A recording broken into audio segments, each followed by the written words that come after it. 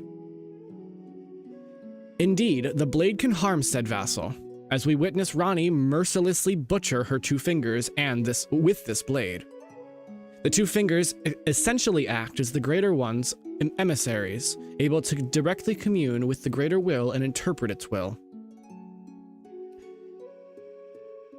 Shaken by this turn of events, they are busy consulting the greater will. When they are finished, the fingers will once again offer their guidance. Finger reader Enya. Or Enya. The fingers' role in this world is pretty simple. They provide guidance according to the will of their master. The ones in the round table hold are here to guide the tarnished or to the greater will's ultimate goal, the establishment of a new order and crowning of the next Elden Lord. As we will see in the following chapters, the two fingers are numerous, and they all seem to serve the same purpose. Whether it be grooming an Empyrean to become Marika's successor, or directing the tarnished. Indeed, each of the demigods' great runes has a corresponding two fingers, suggesting they had... Hold on. I'm running out of air.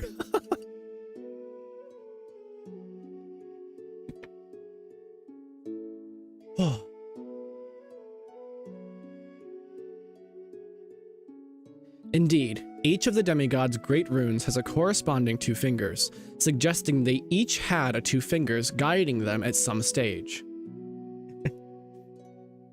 Yet the real mark of the greater will's rule is the existence of a god and accompanying Elden Lord. Marika has been the god who represents the greater will's authority in the age of the Erd Tree, having two Elden Lords, Godfrey and Radahn. Following this template, that's the Dragon Lord. I know that one, but I don't know how to pronounce it. Placidusax? Placidusax was Elden Lord and ruled alongside a god in an earlier age, a god that must have been Marika's equivalent. Through both the two fingers and these godly representatives, the greater will imposes its order indirectly. Yet the greatest instrument in the greater will's toolbox is the eponymous. Hold on, we're googling what eponymous means. Giving their name to something. All right. Yet the greatest instrument in the greater will's toolbox is the eponymous Elden Ring of the same name. Thanks, Matriarch. A powerful artifact that imposes its will upon the mortal plane.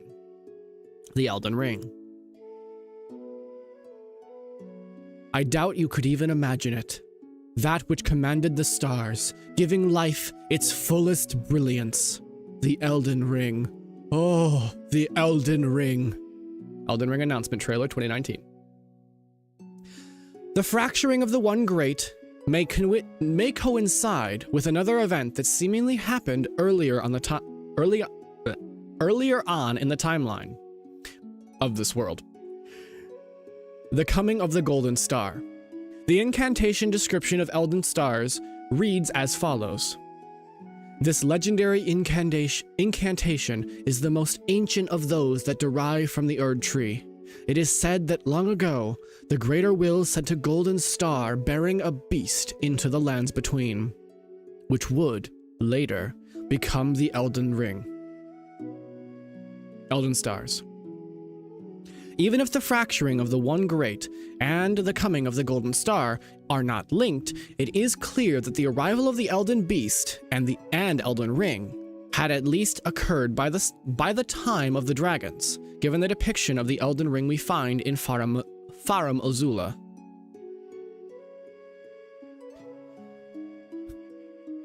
Let us dissect what is being said in the Elden Star's description. In a time described as long ago, the Greater Will sent a golden star to the lands between, which would bring the Elden Beast and the Elden Ring. The language here can be confusing. Is it the star that became the Elden Ring or the Elden Beast itself? The final moments of the game should provide the answer. When we defeat Radahn, the Elden Ring within him goes out, and the room is enveloped in an abyssal mist from which the Elden Beast emerges. The Elden Beast is the Elden Ring, and it is the true god and source of order in this world, hence the message of God slain that appears when we defeat the Elden Beast. This is further evidenced by a cracked wound on the Elden Beast's belly, showing that the beast itself was shattered as the Elden Ring was. So at some stage in the distant past, the Elden Beast came to the lands between and would morph into the Elden Ring. As I've said, this needs to have happened before the dragon civilization. I would argue that it most likely happened around the time the One Great was fractured. Why? Because the fracturing of the One Great marks the beginning of the Greater Will's interest in the lands between and the mortal plane. Would it not also make sense that at this time it would also send the Elden Ring, the very artifact through which it exerts order on the lands between? We could go even further and suggest that it was the Elden Ring itself that stimulated the fracturing of the One Great. Consider that we know of the Greater Will. It is a force that never acts directly, but only via the Elden Ring, the elected god, and the Elden Lord. This story is missing Oxford commas.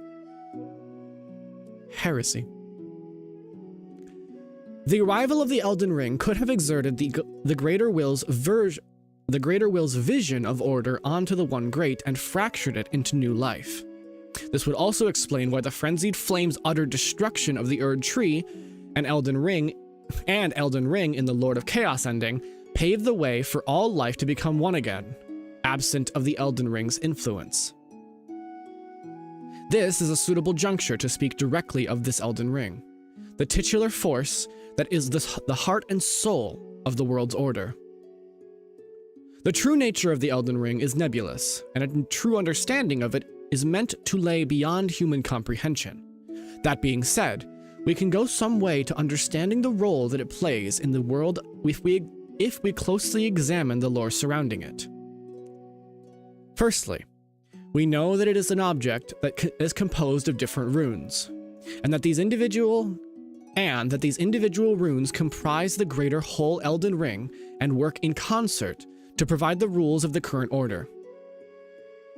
We know this thanks to the various mending runes endings, in each of which a different form of order is implemented, depending on which modifying rune is used. Sorry, to jump to the top of the page. This makes it clear that each rune can implement a new aspect of order that is then given power by the Elden Ring, with the order being the sum of all the runes that make up the total Elden Ring. When the Tarnish stands before the Elden Ring depiction in Farum Azula, it becomes readily apparent that the Elden Ring has had different forms, different rune compositions throughout its history. The expansive version depicted in Farum Azula, with its many runes and gnarled branches, is a far cry from the stripped-back version found emblazoned on the prayer book of the Golden Order. From Software games have always had a cynical nature to them. The Knights of the Hunt in Bloodborne, the linking of the fire in Dark Souls, and the multiple scourges of demons in Demon Souls. Elden Ring seems no different in this regard. And if the subtext wasn't enough, the in-game text confirms this outright via the Memory of Grace item description. It is merely a cycle. Stand before the Elden Ring. Become the Elden Lord. Memory of Grace. This again suggests the longevity of the Elden Ring, and that it has been adapted and reformed to enforce the rules of order, or of the order, of the day, from the primeval order of the dragons to the deathless Golden Order. Indeed, it is the actual physical form of the Elden Ring, and its makeup of runes, that creates the basis for the current ruling order. This is confirmed by Enya, whichever it is, a finger reader who describes the Elden Ring as the root of the Golden Order. And it's further reinforced by the description of Radaghn's legendary sword, the Golden Order Greatsword. A greatsword made of light, modeled after the Elden Ring itself, forged by King Consort Radahn to proudly symbolize the tenets of the Golden Order. Golden Order Greatsword. To recap, when we examine the lore surrounding it, we begin to understand that the Elden Ring is an artifact of power that enforces the rules enshrined in its runes, and by doing so, represents the order of the mortal world. The Elden Beast is the living avatar or form of the Elden Ring, and so it behooves us to analyze its lore for further answers regarding the nature of the Elden Ring. In particular, I find the description of the Elden Beast's remembrance very revealing. It was the vassal beast of the greater will, and living incarnation of the concept of order. Elden Beast's remembrance. Taking a drink.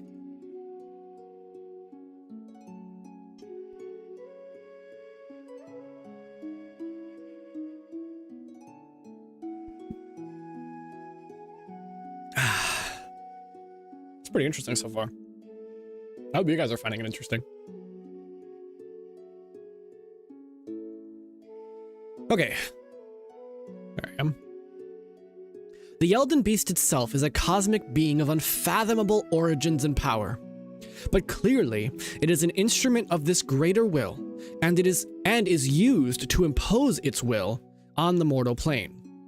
Given the Elden Ring and Elden Beast are one and the same, we can apply this to the Elden Ring itself. It is the embodiment of order itself and enforces it through some unseen metaphysical power. This is probably best illustrated by the deathless Golden Order configuration of the Elden Ring, a configuration that was made by the removal of the Rune of Death. We learn of this from a number of sources, such as via Enya, who says, "The Rune of Death goes by two names. The other is Destined Death, the forbidden shadow plucked from the Golden Order upon its creation." Finger reader Enya. We also hear this sentiment repeated in the description of the mending rune of the Death Prince, which reads, "The Golden Order was created by confining destined death. Thus, this new order will be one of death restored." Mending rune of the Death Prince. Oh, so is this why the Tarnished are able to revive? I wonder. But then how are you able to slay the gods before gaining destined death? Because we killed Godric. I don't know. Maybe we'll find out. This description not only confirms that the removal of the Rune of Death created the Golden Order configuration, but also tells us that the addition of this new mending rune will itself establish a new order. This in turn reinforces the idea that the sum of the runes in the Elden Ring determines the exact order that will be enforced. In the case of the Golden Order, the absence of a rune that governs death is one of its defining features. The consequences of this are best articulated by the old aristocrat set. Gown of soft cloth adorned with fine gold embroidery, travel attire worn by nobles in the capital, garb favored. Oh, I get it. Sorry, I read that as like set the name, like a name set, not the old aristocrat set, as in like an outfit. Anyway, a gown of soft cloth adorned with fine gold embroidery, travel attire worn by nobles in the capital, garb favored by the aged. Abandoning their birthplace after the shattering, these undead warriors are the pitiful product of unending life.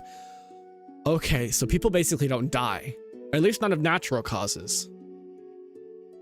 Which then explains why there's like basically zombies wandering around. Okay. There is no natural life found in the lands between anymore, and this is the lore explanation for what. I just guessed that. And this is the lore explanation for why most humanoid enemies look like dried out zombies, from the wandering nobles to soldiers of Godric. It is because they are unable to die and have instead, over time, become walking husks. This explains the rather incredible scene we find at Agil Lake, where here we discover dozens of undead humans gathering around Agil's nesting grounds. And if you listen carefully, you can hear them praying to Agil for death. Agil, oh Agil, pharaoh flame of Agil. As our fight with the great beast begins, many of them have their wish granted as Agil descends upon them, dousing them in flame. Oh, I think, yes, this is, yeah. This is the dragon. So I didn't stream this because I was just wandering around off stream, and I came across this. This is like a dragon that ambushes you in like the shallow lake / swamp. Okay. We will revisit death and the various forms of immortality later, but the point of illustrating this rather interesting side story now is to show that the Elden Ring does have a genuine effect on the rules that govern this world. With no rune of death, the Elden Ring enforces a rule where natural death does not occur. Okay, so, murder, death through tarnished causes can occur. Through the Elden Ring, the Greater Will maintains order and its control over the diverse life of the lands between, with the order of the day being overseen and represented by the earthly god and Elden Ring consort. We see this arrangement 3 times in the game: Placidusax and his god, Marika and Godfrey, and finally Marika and Radahn. Placidusax, for those who don't know, is the Dragon Lord. You fight him at a certain point in the game.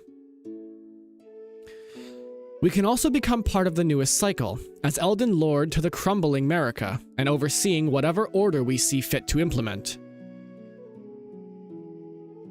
Marika's trespass demanded a heavy sentence, but even in shackles she remains a god and the vision's vessel. Confer great runes to become Elden Lord, and join Queen Marika as her consort. The fingers have willed it so. The 2 fingers via Marika.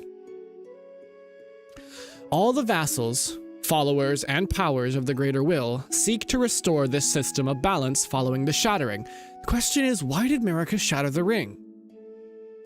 That's my question. I don't know. From the 2 fingers to Enya to the Grace itself, all seek to guide us to restore the Elden Ring, usher in a new order, and become Elden Lord. The Outer Gods. The Outer Gods, nebulous, influential, and endlessly intriguing. Very few topics in Elden Ring are of more interest to the community than the Outer Gods.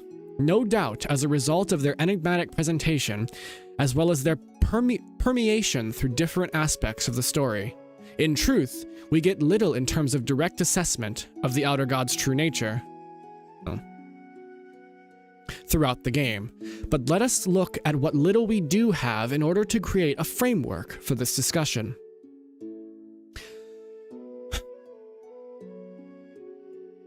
Let us start with the name Outer Gods, a term that invites several interpretations. To begin with, the most commonly held interpretation, the term outer, has a cosmic meaning, and so these gods fill a similar role to the Great Ones in Bloodborne. This isn't an unreasonable view given the massive cosmic elements present throughout the game. Certainly it has a very clear logic to it, especially when you consider that both terms, Outer Gods and Great Old Ones, exist in the expanded Lovecraft mythos, and are used to describe great cosmic beings beyond human comprehension. The Lovecraftian Outer Gods, in particular, are a force that exert their will from beyond the confines of the human world, from the cosmos. This would generally seem to line up with what one sees of the Outer Gods in Elden Ring. We see the influence, but we never directly come into contact with them ourselves. The Japanese term for Outer Gods is sotonaru.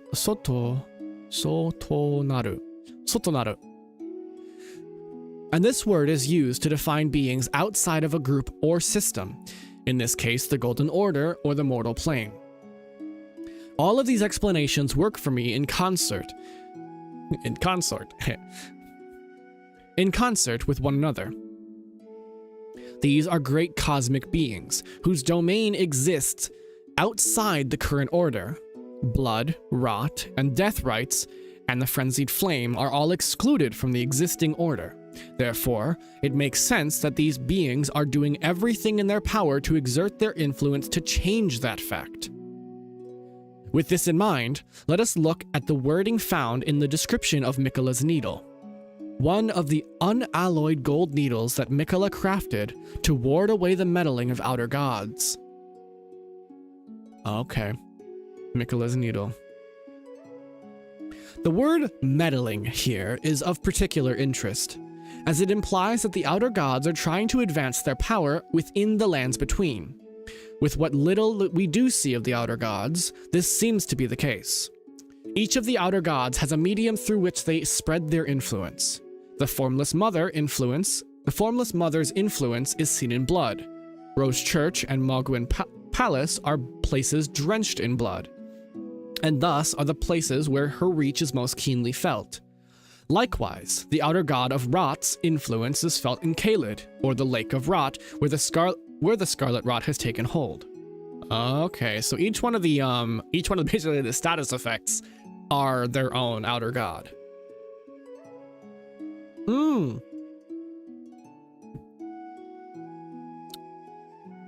Is that why? Hold on.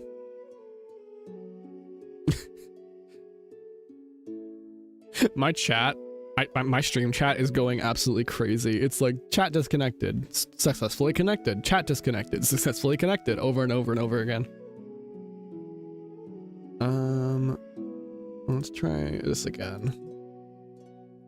So is yours? Yeah, I don't know.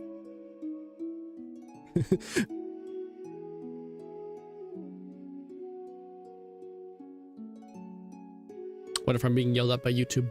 I don't know. It's fine. Okay, so that's basically, so anyway, is it just YouTube in general?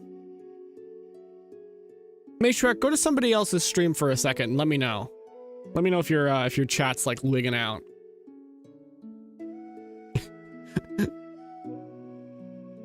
Turns out it's the meddling of an outer god. All right, get back to me when you can. Okay, so back to the outer gods.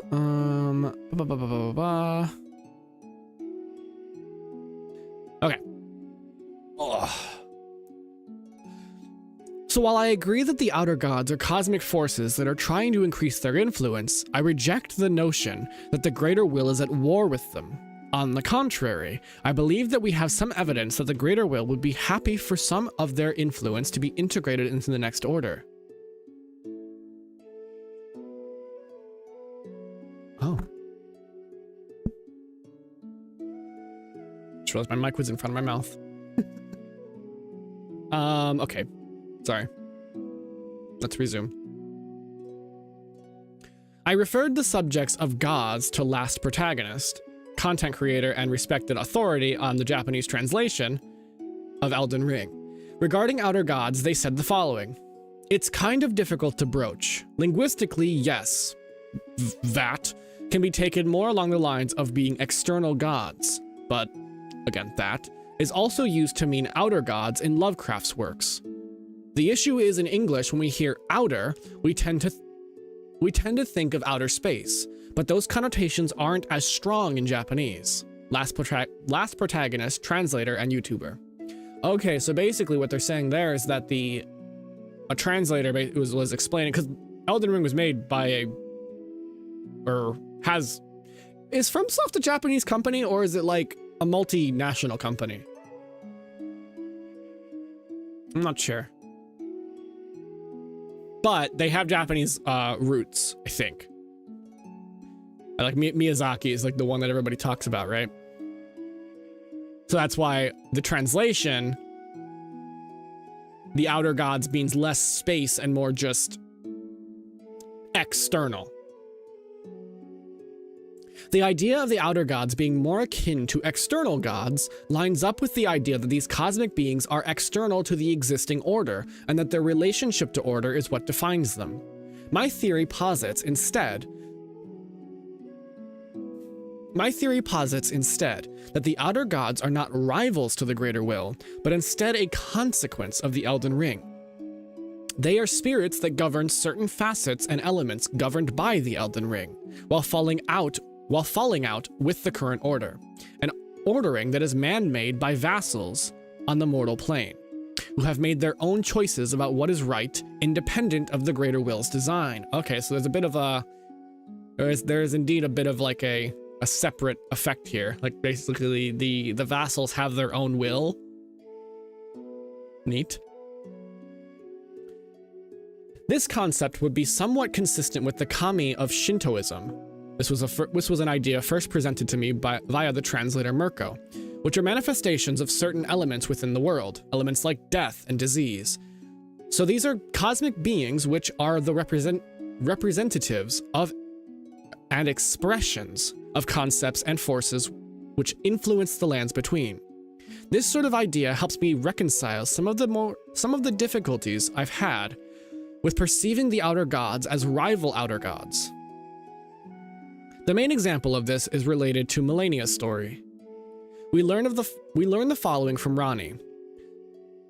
I'm not going to try and do Ranni's voice. I was once an Empyrean. Of the demigods, only I, Miquella, and Malenia could claim that title. Each of us was chosen by our own two fingers as a candidate to succeed Queen Marika, to become the new god of the coming age.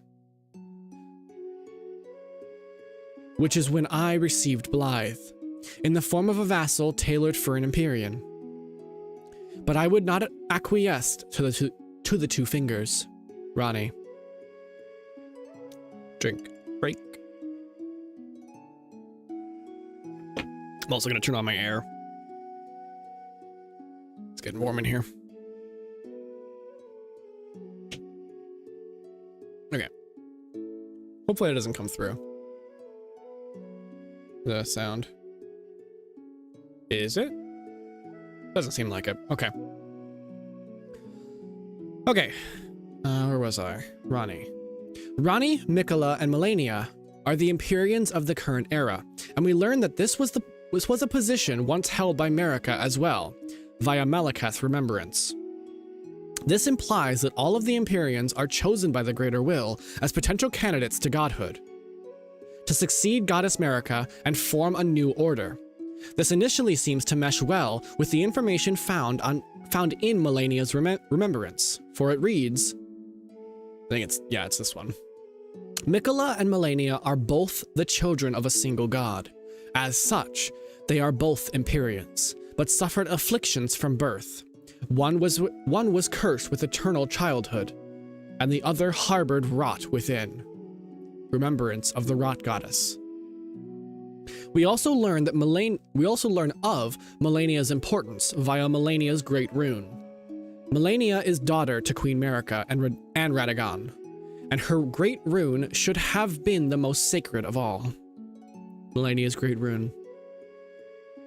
Because Malenia is born of Marika and Radahn, the immortal single-bodied god, she and her twin were meant to be special. However, they were both born with flaws, perhaps a commentary on this rather unique case of self-mating. Well... Malenia was born with the scarlet rot within her, a vessel chosen by the outer god of rot. Yet despite this, she was still chosen by her two fingers to become Empyrean.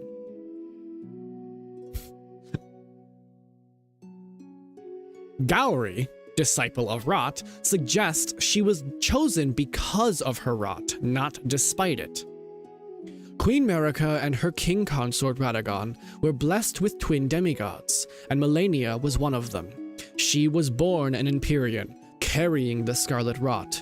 An Empyrean is no mere demigod. In the age of the Elden Ring and Queen Marika, the precious Empyreans was born, a new god to forge a new order. Ah, so basically, what he's saying, I think that, yeah, this is a male author. What he's saying is that this is like evidence that the greater will is not at odds with the outer gods. Gowry claims that Malenia was chosen to forge a new order, an order of rot. Which, like, what the fuck, dude? Have you seen Caelid? That doesn't seem comfortable. Since Malenia and fought Radahn, and the great scarlet flower blossomed in Aeonia, I have dedicated myself to her, and to the resplendence of the Order of Rot, the cycle of decay and rebirth. Could this mean, so rot is death, right? It's what comes after death. Do you think that maybe the greater will was like upset that they had stopped death, that they'd removed death from the equation, and this is why it pushed for rot, for like something like a rebuilding of from the dead of before, from the death of the previous order? I don't know. This is just a theory. All right. Okay. When you study the cycles of Elden Ring, you begin to realize that the greater will only wants one thing. It wants order, and it doesn't care what form that order takes. When directing us on our journey to become Elden Lord, the greater will and Two Fingers aren't fussy, as long as the Elden Ring is repaired. Both Gold Mask and Dung Eater, according to their mask and chest piece respectively, received visions of a ring. That ring is the mending rune that they both produced through their journey. And it is heavily implied that both the Dung Eater and Gold Mask received this vision via the greater will, depicted by Gold Mask as his shining halo, and Dung Eater as the sun medallion. This means that the greater will is equally happy with the Dung Eater's mending rune and cursing of the world, as it is with the Gold Mask's perfect order.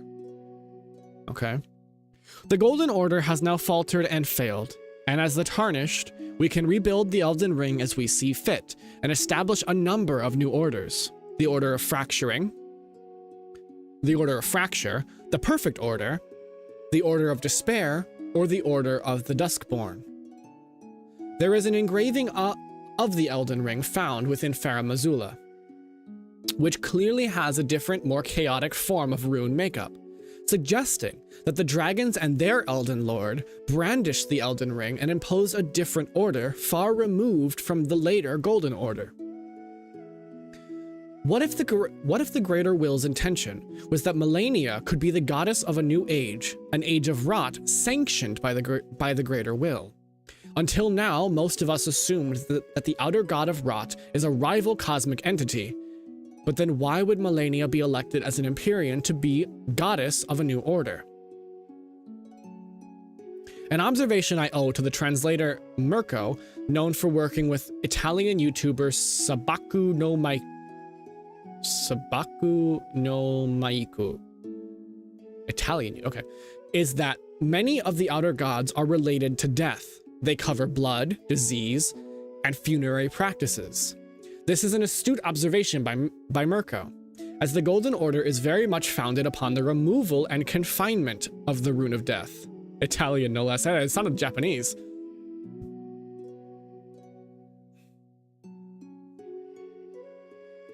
We learn this from the mending rune of the Death Prince. The Golden Order was created by confining destined death. Thus, this new order will be one of death restored. Mending rune of the Death Prince. Yeah, really thinking about it, I mean, it kind of raises the question of like, would you be okay with being immortal? First of all, but also, would you be okay with being immortal if it meant that in getting super, super old, you become what is effectively a zombie? Like, you're still alive, maybe you can think, maybe not. I don't know. These are all good questions. Keep it up, chat. The Golden Order has failed. Queen Marika has disappointed the Greater Will, and now the time has come for a new order altogether. Thus, Malenia and her potential Order of Rot was considered, and she was elected as Empyrean.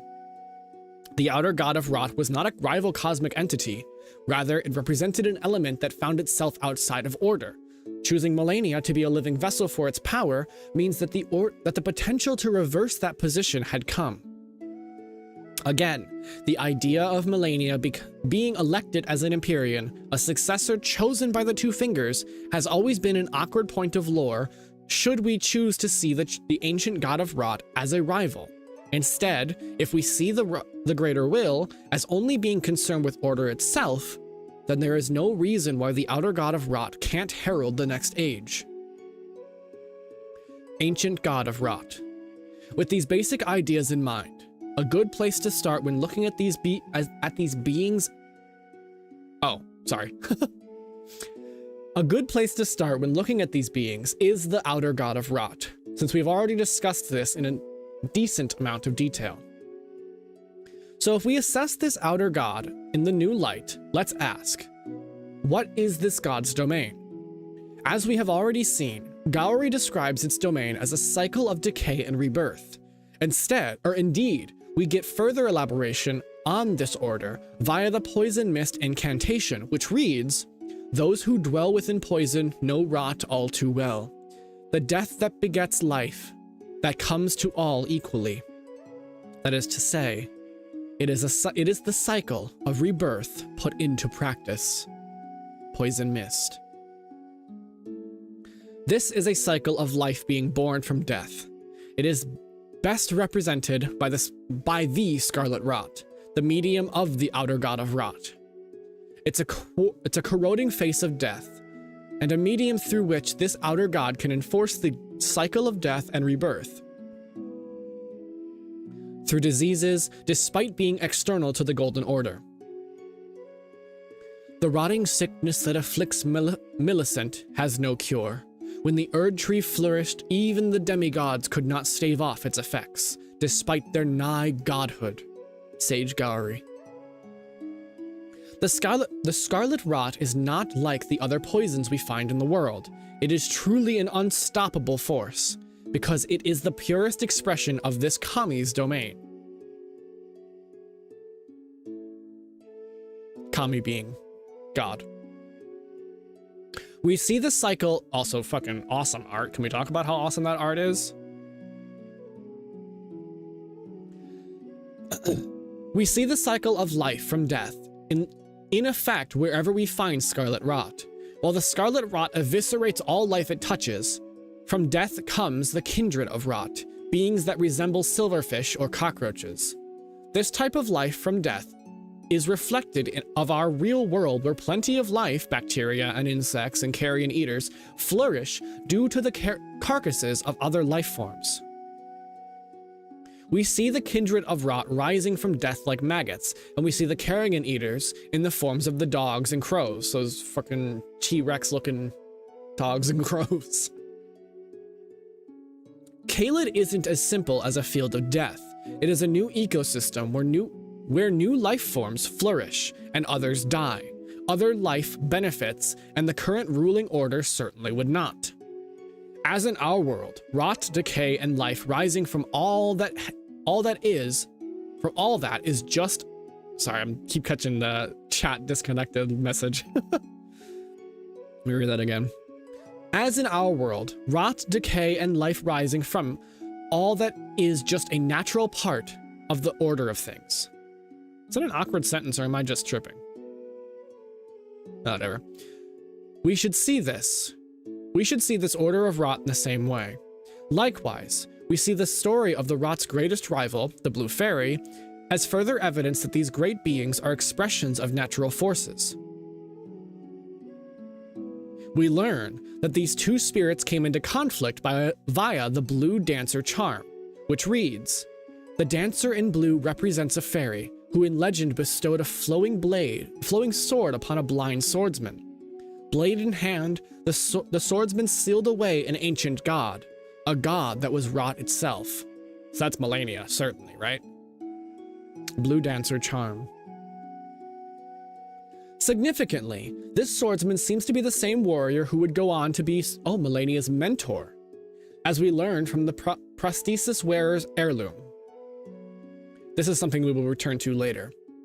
We can see this warrior's techniques, plural, in Melania's own style, most clearly her waterfowl dance. What is interesting is that the dancer's movements, a flowing technique, seem to have some sort of power over the rot, as well as a connection to the flowing waters. We learned this from the blue cloth set, the set for the warrior starting class, but it also seems to refer to the warrior of the flowing blade, due to the language used and the use of the color blue. Its description reads, the blue color... Excuse me. I'm starting to trip a bunch. Sorry about that. Let me slow down. Probably only going to go for a little bit longer. I'll try to get to the 3 fingers here on the next page. We can do it. We got this. Chat's still disconnected. Oh, it's reconnected.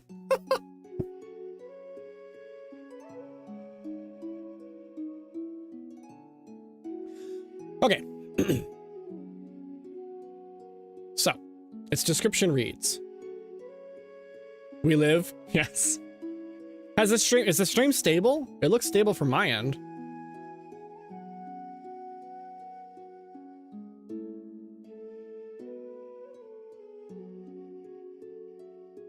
Let me check something real quick.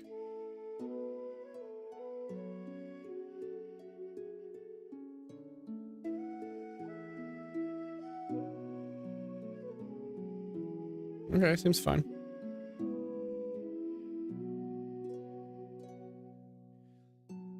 Okay.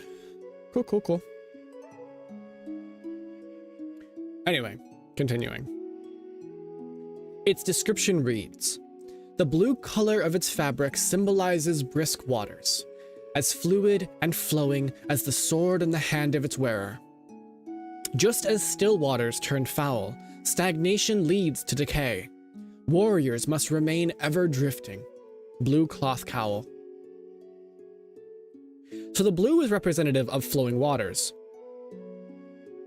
a color used in reference to the fairy and the warrior of the flowing blade. Flowing sword movements are therefore evocative of fresh, moving waters, in opposition to stagnant still water, like rot, where you'd see rot. This idea of movement being related to purity while stillness is related to stagnation is nothing new to From Software games. The purity and stagnation of water plays a massive role in Sekiro's storyline, for example. In Shintoism, the ever-continuing cycle of life is represented by flowing water. Stagnation of water is seen as a corruption of this natural flow. Forgive this glossy, simplified explanation, but I hope you get the gist. The warrior class is described as being part of a nomadic tribe in the class selection screen. So not only do they represent their flowing waters, and therefore life through their combat style, but also in their actual nomadic lifestyle. So flowing movement and blue symbolize flowing water, is an opposing force to the scarlet rot, and has some power over it. It now makes sense that this warrior was able to ward away the outer god of decay using the purifying techniques of his flowing blade. This clearly means that the fairy is a force connected to flowing water and is in opposition to the power of decay found in the Scarlet Rot too. In that case, who is this fairy, as it is never mentioned again in any other game lore? Well, thanks to Reddit user Nameless Singer, we may well have an answer. In their Reddit post on this very subject, this writer suggests that the fairy is an embodiment of the Siofra River itself. This already fits in with the flowing water themes we have picked up on. But more importantly, Siofra is Gaelic for fairy. Well, that's pretty fitting. This works because in various European folklore, especially in Celtic mythology, fairies are often seen as metaphysically tied to water.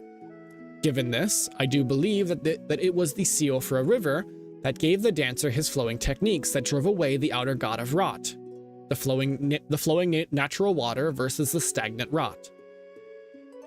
With the outer god sealed and the rot forestalled for now, the dancer would keep his vigilance until the rot would surface again. It would resurface inevitably, and this time in the form of Melania, a subject we will return to later. Okay, I'm gonna call the reading there. We will continue this. We'll pick this up later. Let me go ahead and close that. Boop. Pop myself back over to the center and pull this down. Let's see if chat works. Chat, you there? It's very relaxing. I'm glad. So that did elucidate some of how the mythology works here. Yeah, I was starting to trip on the end there. I was getting tired. Voice was getting not sore, but just tired in general. Went for about an hour though, so 40 minutes-ish. Oh, that was good. I love stuff with deep lore. It makes me very happy. It's sort of like a I don't know, like it shows a deep appreciation the writer has for the work, you know?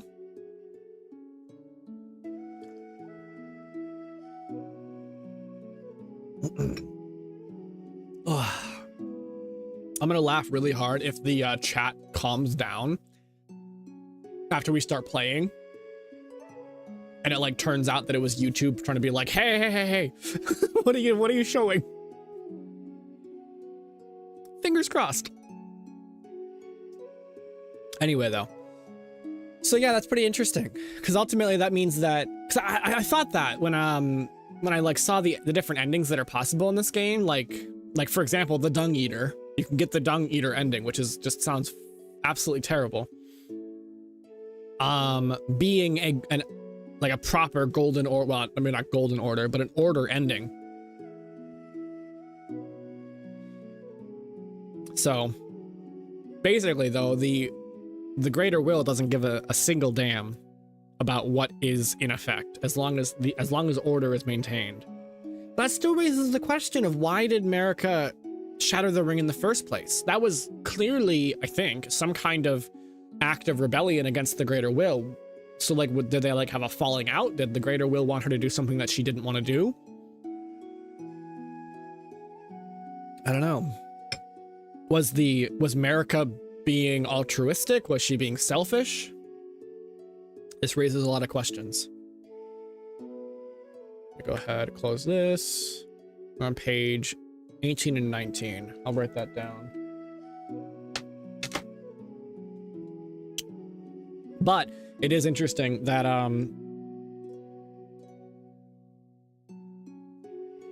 that Melania was intended to become a god of rot, completely counter to the Golden Order's deathless existence. 18 and 19. Okay, I'm gonna go ahead and use the bathroom. I've been drinking a lot of fluids, and then I think we'll start up Elden Ring and play some more. So yeah, I'll be right back.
All right, we're back. That was interesting. I think. Hopefully you think so too. Let's actually get into the game so the bombastic opening menu music doesn't lock everything out.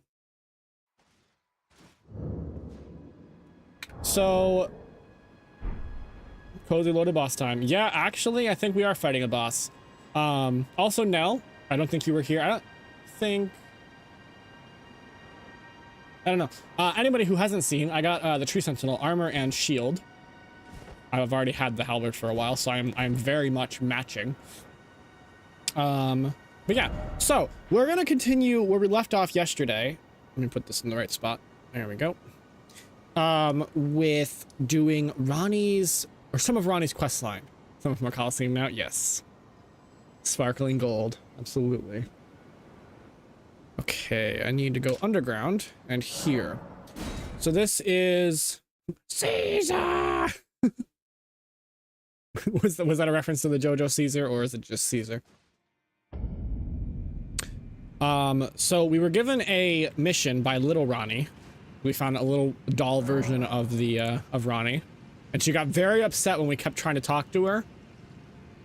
And gave us a mission to go and kill a baleful shadow down in this little like ravine that we're in. Perform for me a service as recompense. Eliminate the baleful shadows which prowl these lands. The name of Rani the Witch is already sullied by thee. I will not brook disobedience in this matter. Forceful Rani, all right, all right. So yeah, we're gonna go ahead. Actually, you know what? Before we do this, I want to recover my runes, which I lost last night to these two bullshit, like double teaming, what are they called?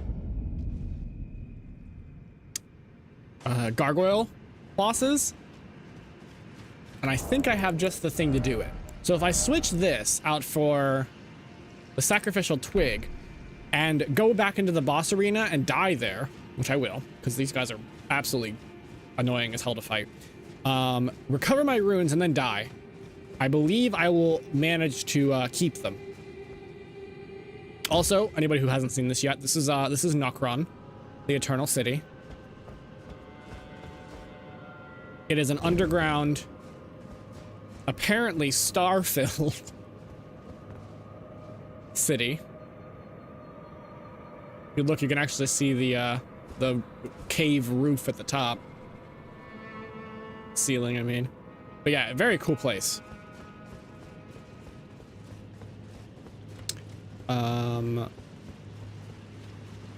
Don't mind the damned souls, I guess.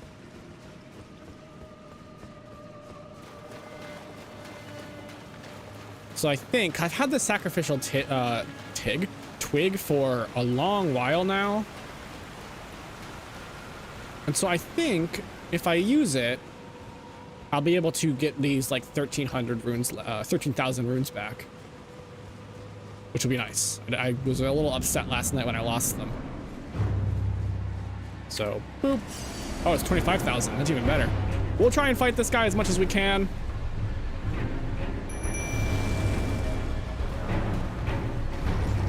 No.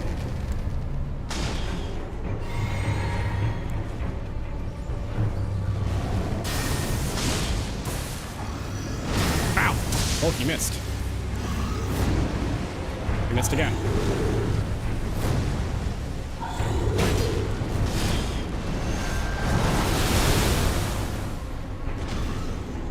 So, halfway into this fight, this guy calls for help, and a friend of his comes in.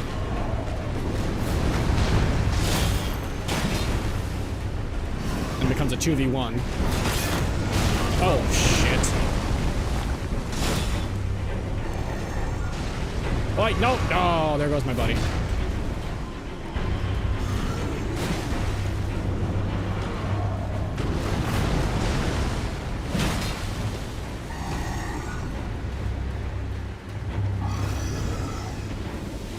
Oh, he's gonna do the poison. Oh.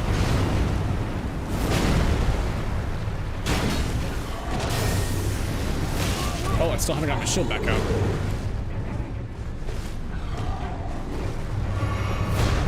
Okay, he missed. Remarkably.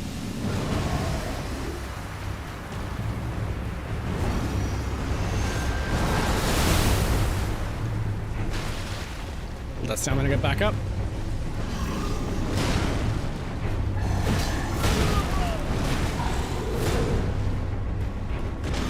You don't want to fall off the edge, do you? That'd be very convenient.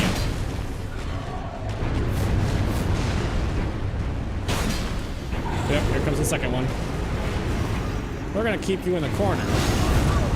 Oh, he got through my block there? Okay.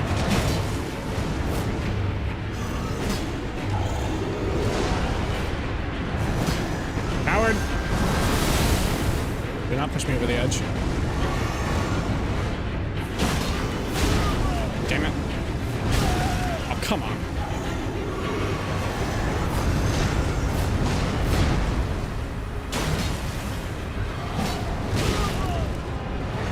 Well, there's his buddy.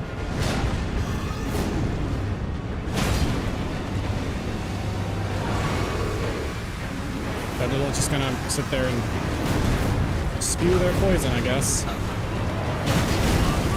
This is probably the end. All right. That's okay. That was kind of the plan. No, we're gonna go back to the last grace and just teleport out of here because I'm pretty sure if I understand that talisman correctly, that little twig will yes, it prevented me from losing the things. However, that's fine. That was the intent. I think I can actually level up now. One thing that I actually changed in my setup for the game itself is I did switch it to windowed borderless this time, which I've not done because I've noticed occasionally the mouse will go off screen, and in this game that is absolutely a no-no.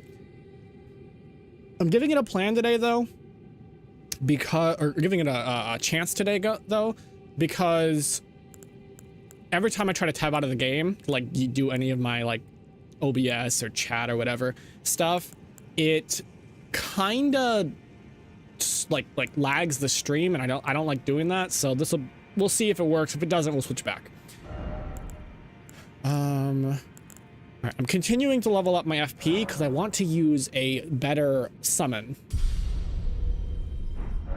and potentially in the in the near future, I will also do some more magic. Because I know during the Ranni quest line, you are able to get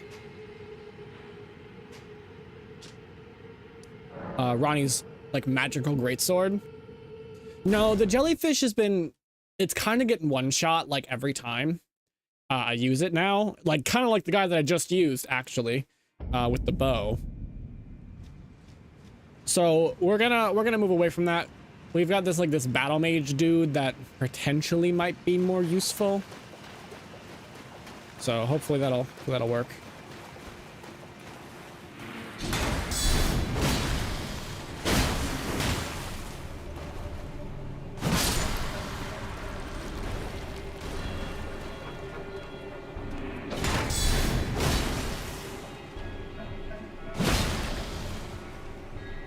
All right, if you're just gonna let me do it, go for it. So also, this is, to my understanding, a child version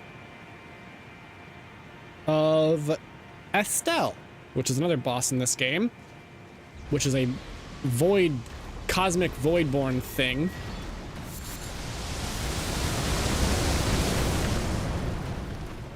Although this one is just young. Which I believe in fighting and defeating Radahn, we actually kind of allowed these things back in. I think Radahn was actually holding them back.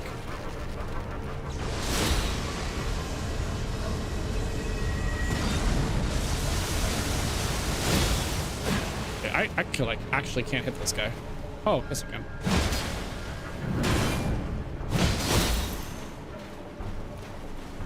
Come on, do it. You're worst.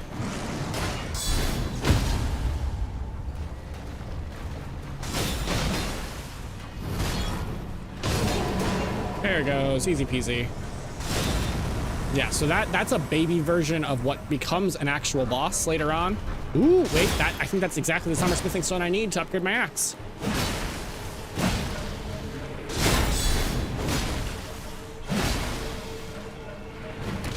Oh, he grabs you, okay. Rude. Uncalled for, my friend. Thanks.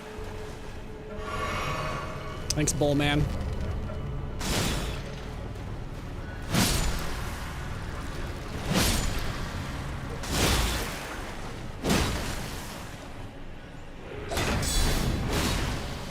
These guys attack so slowly. Come on, bull man.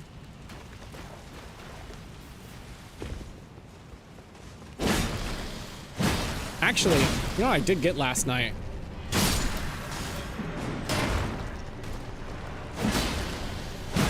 I got another summon that might prove more useful and more prone to not dying. Oops, I forgot he had a pullback attack. No.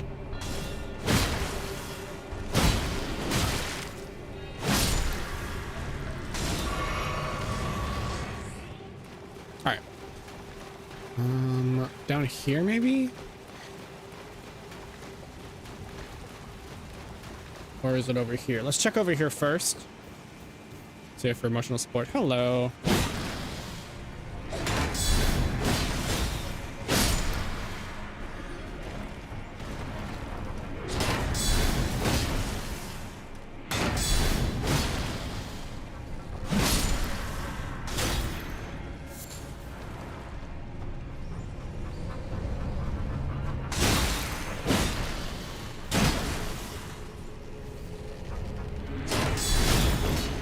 Missed. My fellow's arrow knocked him out of the way. Excuse you. Rude. It's a big flower. Pretty sure this thing spews poison.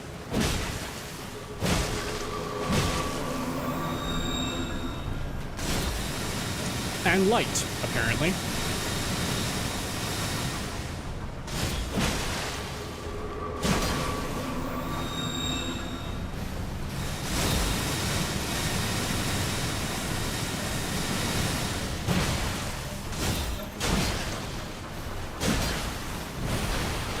Oh, this is like insanity or something.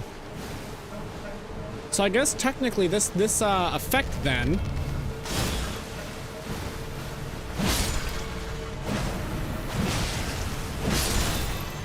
this like golden effect that's like being built up at the bottom of my screen qualifies as an outer god's influence.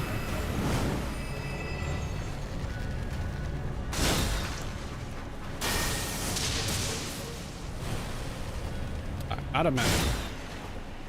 Let's change that.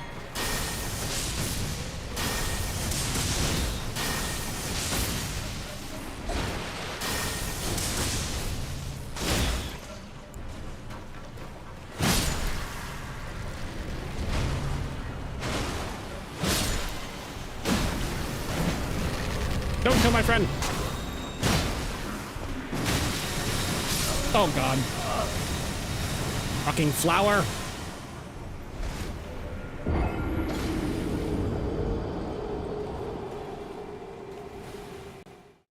Well, that's what overconfidence gets you. Momentary death. That's all right. I actually wanted to stop at a grace anyway to switch my follower or my summon. If I can, I always forget. Oh no, it's not actually here. I always forget it's here. This one, yeah. So this summons a like a little 5-man army of shield bearers. Makes them forget exactly. Oh, I can't use the torrent here.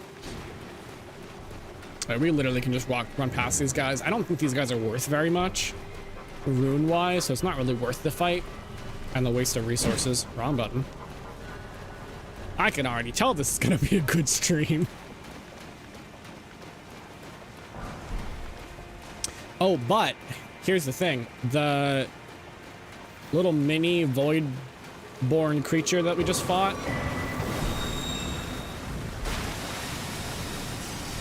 It gave us a Somber Smithing Stone 7, which is actually what we need to upgrade the axe again. So, we could also do that. Don't mind me, guys. Just heading to work.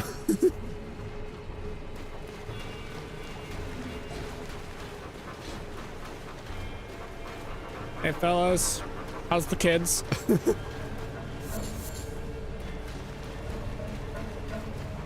So, we're going down here to fight a Baleful Shadow, which I believe is an assassin that was sent after Ranni. And we're doing it for Ranni.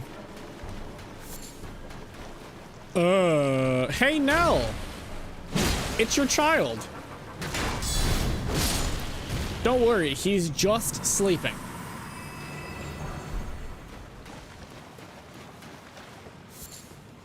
Yeah.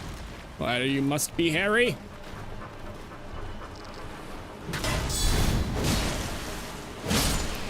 It's okay, it's okay. They're just resting. Eternally, but they're just resting. Oh, they're great. These ones have wings.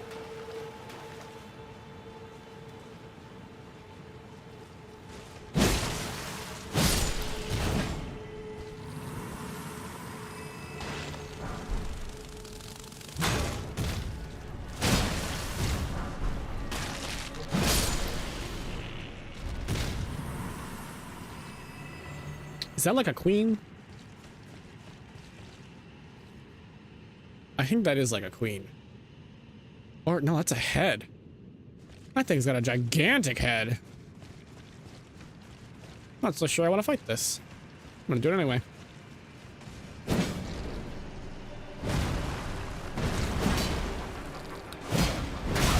Ow, okay, he poisons. And does lots of damage. Let's go ahead and let the stamina get back up.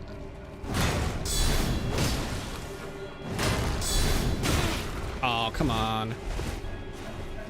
Oh, that was the wrong fucking flask.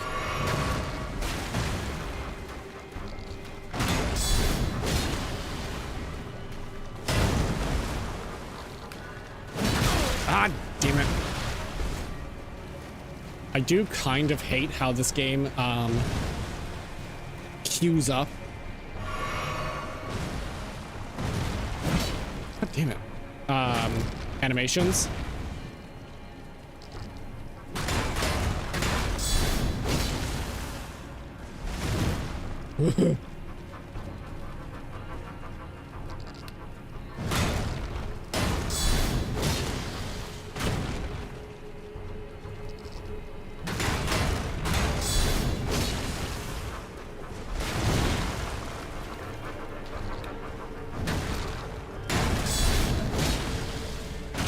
Ow, I shouldn't have dropped my shield.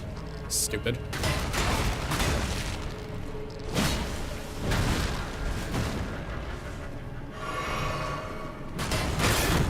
Ah, he got through my block. Out of stamina.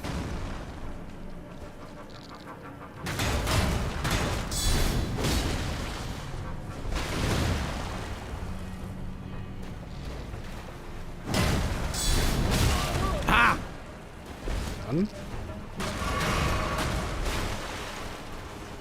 Okay, look out. Where do you think you're going? Whoa! What are you fucking spraying formic acid at me?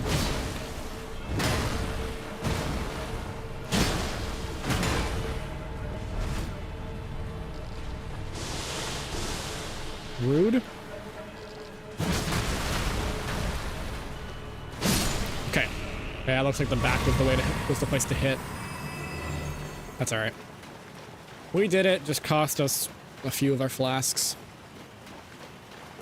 Killing my poor children. I'm not killing them now. They're just resting. Forever. Besides, they did a number on me. Again, wrong frickin' button. Yeah, good.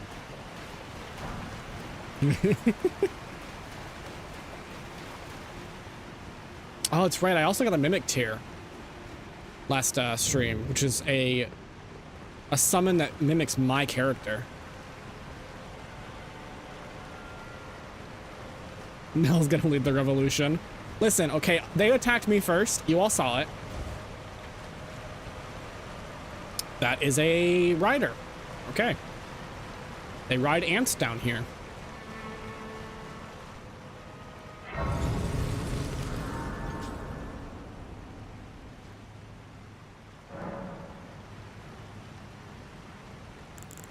Oh, we can talk to Ronnie. Let us speak of the past a while.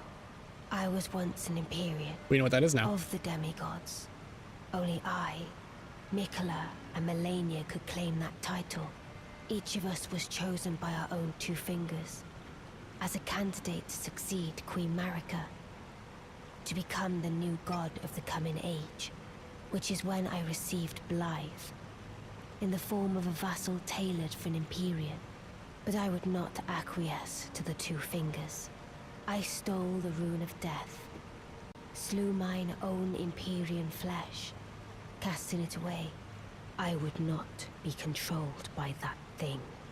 The two fingers and I have been cursing each other ever since, and the baleful shadows are their assassins. So I believe Blythe is technically also a baleful shadow, but he is not, well, doesn't want to hurt Ronnie.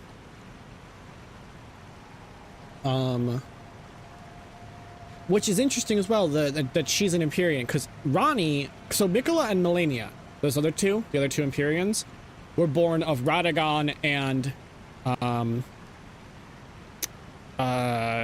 Marika, the current god. The current goddess, I guess. God Queen.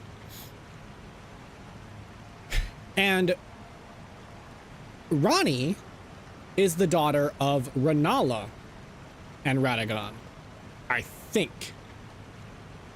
Because before Radahn and Queen Marika became a thing, Radahn was married to Rennala, who is the queen of the Caria family, or house.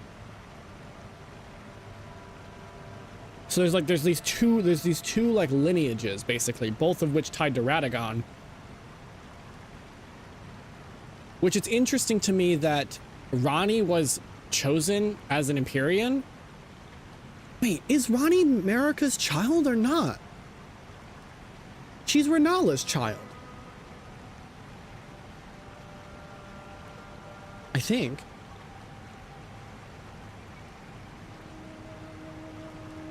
I don't know. Because Rennala was not the goddess. Rennala is not Marika. And thus, Rennala doesn't have a tie directly to the Greater Will. And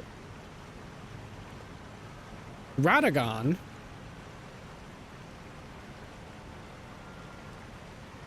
wasn't Elden Lord until he married Marika. I don't know. This is getting confusing. I turned my back on the two fingers, and we have each been cursing the other since. The baleful shadows. Okay, we already are heard their this. assassins.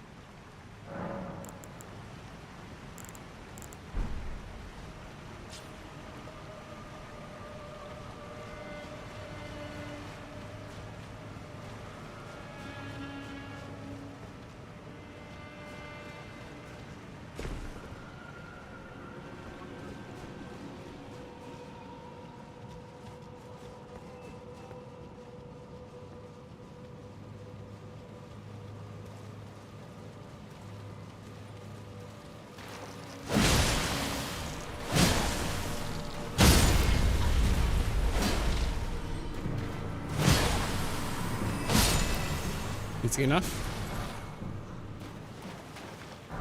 Sorry, Nell. I hope you can find it in yourself to forgive me. Hello! Oh, these guys are tougher.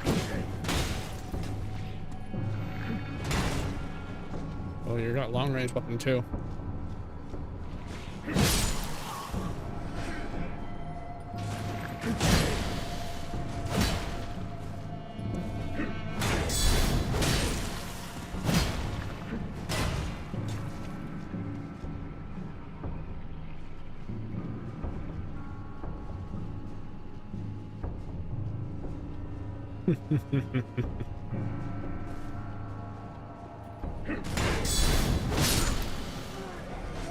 It's funny, they're tougher than the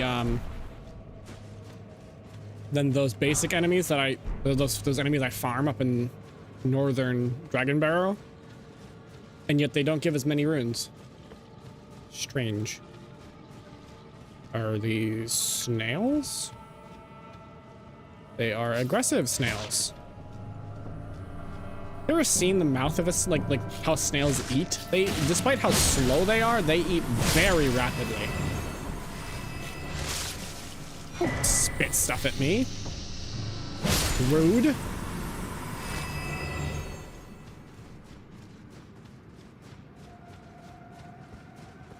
I'm sorry. I'm sorry now. I don't want to attack them, but they're attacking me. I don't think they can. I think that's kind of it's not in the cards for them. Running is something reserved for things with legs and not super duper slow snails.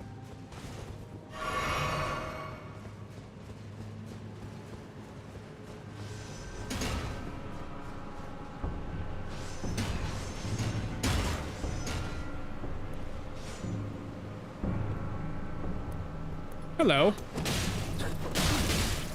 Rude. Come in here.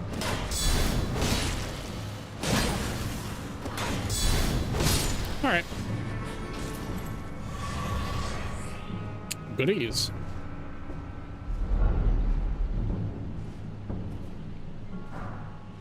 Oh, Ghost Glove work. As I can, and they're slimy things. Yeah. That just looks like absolute death.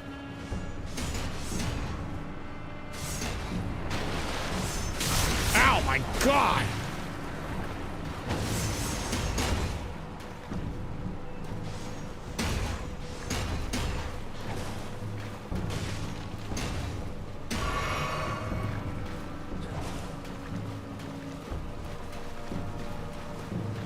We're just gonna run. Don't mind,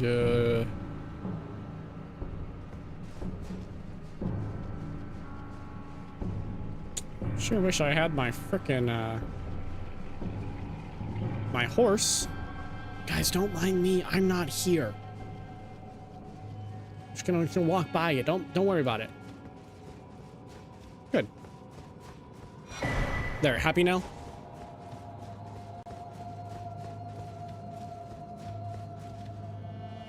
This is a dead end, isn't it?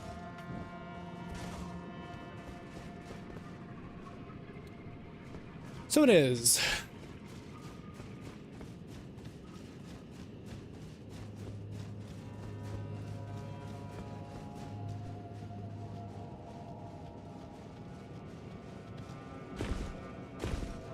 All right, we're heading over here then. Gosh, I'm not here, don't worry about it. I don't think they're falling for it.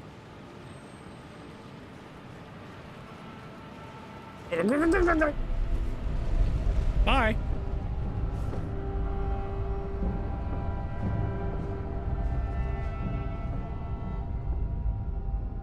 Magical elevators. Woohoo, Grace.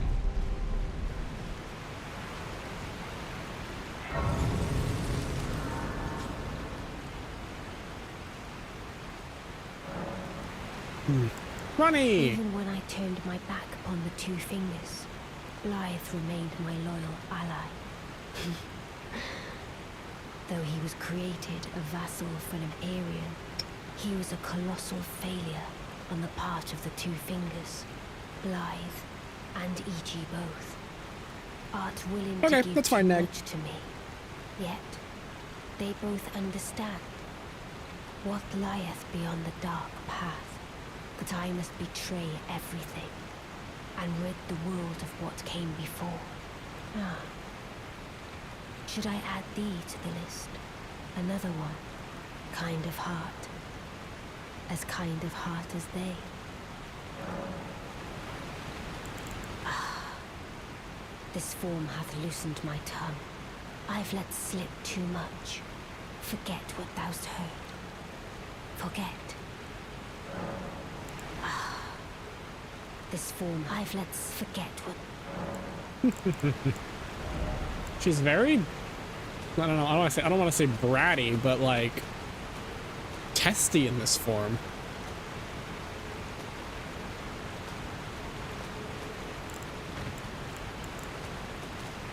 So her being an Empyrean, Ranni.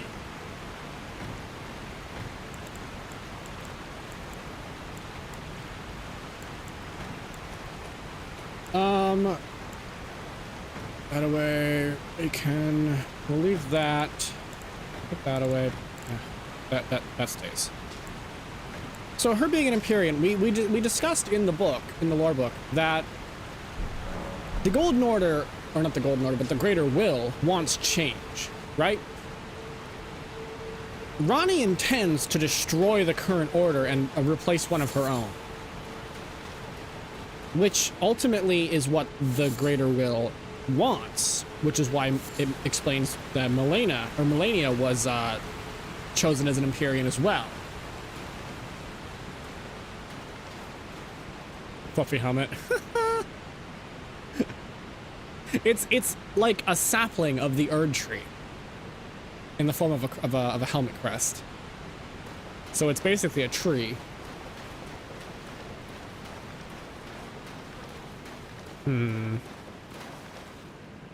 Those are piled up bodies.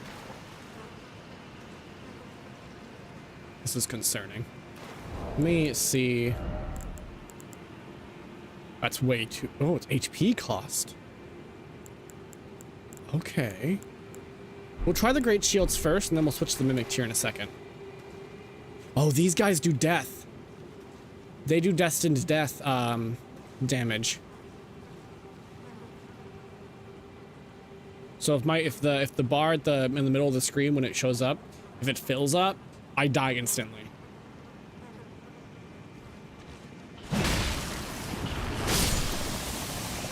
Yep, see, that one.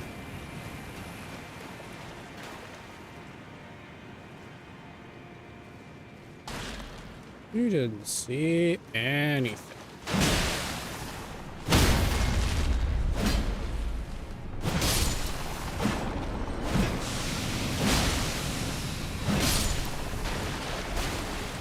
Okay.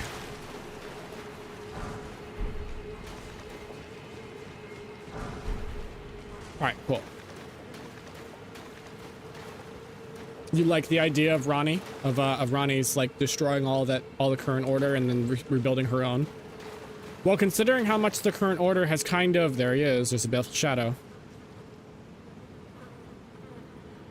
Think he sees me? No, I don't think so. Considering how much the current order has kind of screwed things up, I'm not against her idea. And I also really appreciate that she's just straight up honest with you when you first join her.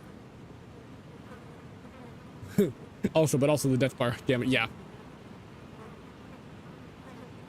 Yeah, it's the destined death effect, which I think Malekith has access to. We might be able to run a build using it. It's pretty cool, but right now we were just running the holy effects, the golden stuff. All right. So begins the fight. O Shadow, thou art the last. Tell the two fingers that Ranni the Witch cometh to rend thy flesh with a fateful wound, ne'er to heal. Alright, so he gets through my shield a little bit. So if you look, it looks like Blythe because the baleful shadows, the assassins of the two fingers, Blythe is one of them.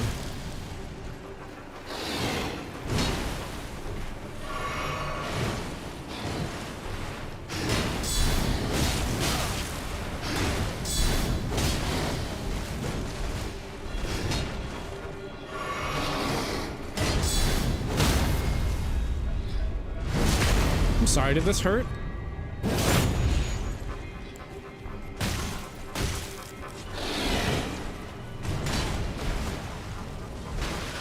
Oh, don't you, you bastard. I hate when they heal.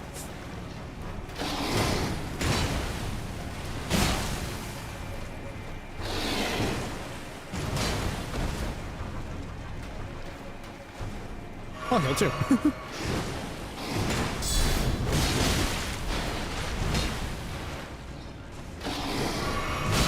I should have saw that coming. Too close and got stuck.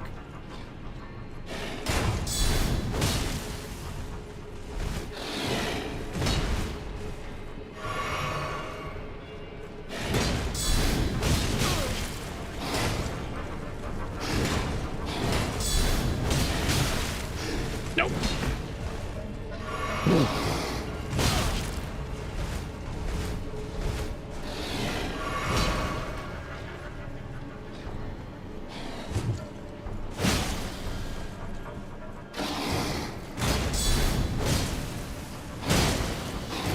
Beautifully fought. There we go. My thanks. 'Twas more of a challenge than I envisioned. Now I can finally stand before them. This is farewell, my dear. Tell Blythe and E.G. I love them. Aww.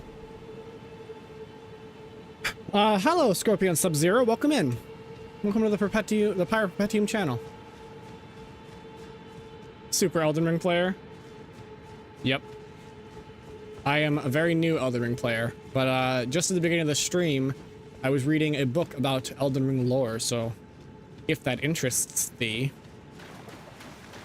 feel free to watch it back when we're finished here. But yeah, welcome in. I assume there's something in here. Looks like there's a cave that way, but that might have, no, that's where I came in.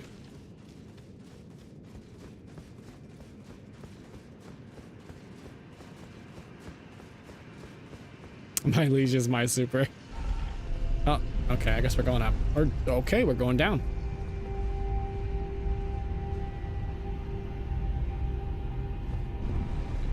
This looks to be a lake of scarlet rot.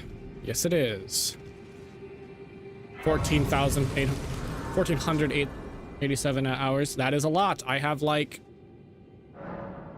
50, maybe? This is my first run.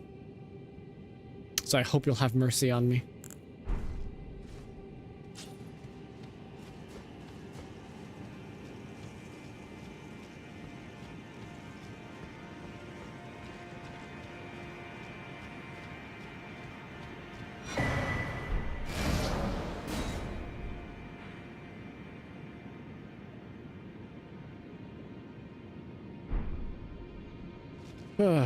Announced that they're coming out with an Elden Ring board game. I have not heard of that. I wonder how that would work.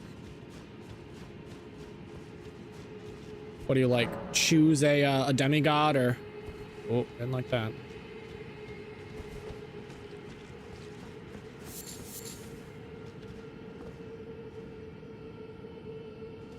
I don't know. Okay, we're gonna head up and back to the overground. And upgrade our Elden Ring Monopoly win. It's kind of what I imagined, if I'm being honest.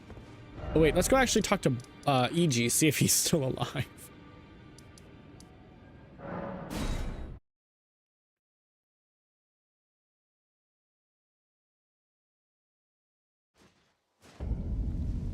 Hey, E.G. Oh, there you are. Good of you to drop by. Have you heard? Lady Rani has departed on her journey. along the dark path of Empyrean, from Rena's Rise, as she calls it. It would not have been possible without you. As Lady Rani's war counselor, and moreover, her childhood warden, I express my deepest gratitude. You, and only you, were Lady Rani's true champion.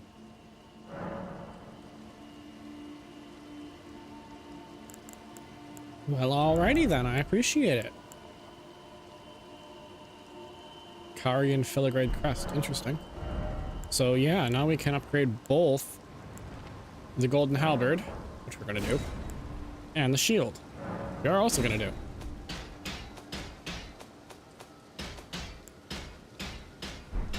Cool. My purpose is nearing its end. I've served Lady Rani for as long as I can remember. It has been a long and wondrous journey. Now Lady Rani is in your hands. I pray that you serve her well, unto the very end. Okay. Elden Ring is the realm of the grafted king. Well, I killed a grafted king, so I guess not anymore. Lady Rani, along the now, Lady, I pray that. All right. Thanks, EG. Okay. Like big bonk builds. Yeah, I'm running this build as a tank, kinda, just like heavy shield, heavy armor, heavy weapon. I've been enjoying it so far. I'm basically just running this as almost completely as a tree sentinel at this point. But yeah. So now what? We could go. Actually, hold on. Let's head up to Rani's place. I want to kind of glance around a little bit, make sure we're not missing anything for her quest, and then we'll move on from there.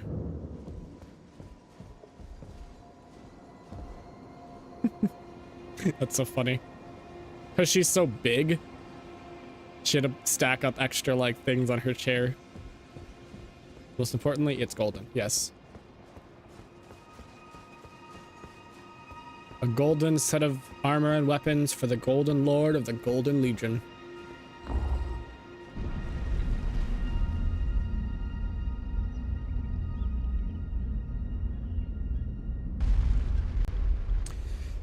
Honestly, at this point, I'm not sure. I really like Rani principally, but it makes more sense since I'm running so much like golden equipment to go with one of the Golden Order endings. But I do really like Rani, so I might end up going with Rani. I know that's kind of stereotypical. I think streamers tend to go with Rani first. But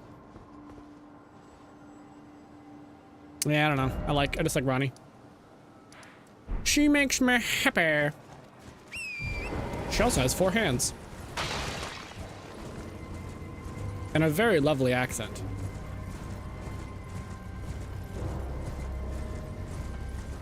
Fia, I have not touched Fia. I refuse to touch Fia. I will not take that debuff. Deathbed companion, trying to get me killed.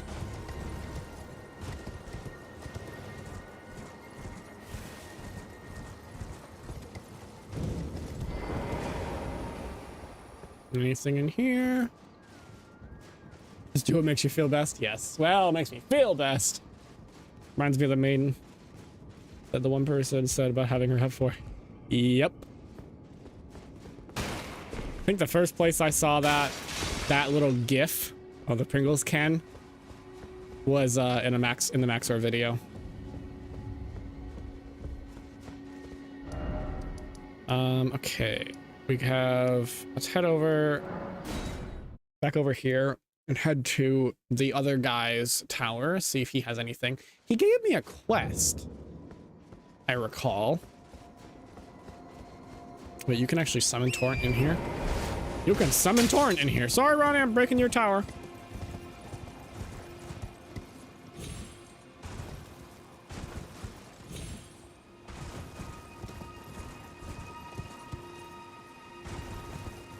What I am tempted to do, ouch, is for the rest of the stream just explore a little bit if I can't find the next progression of Ronnie's thing. Huh?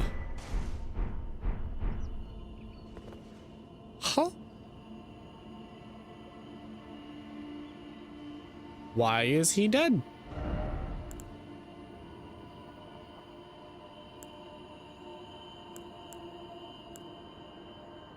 I do not know.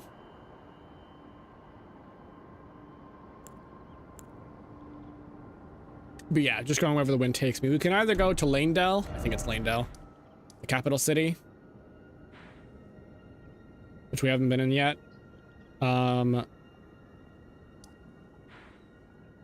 Or we could see about trying to get into Hogwarts, which we haven't done either.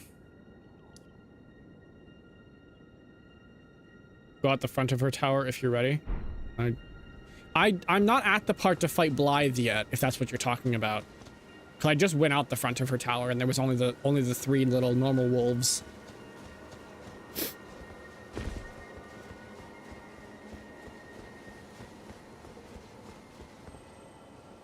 Hogwarts? Okay. Then I believe the knell has spoken. Hogwarts it shall be. To get into the Hogwarts, Rhea Lucaria, which is I think that, I need a glintstone rune, I believe, in order to get past the locked gates.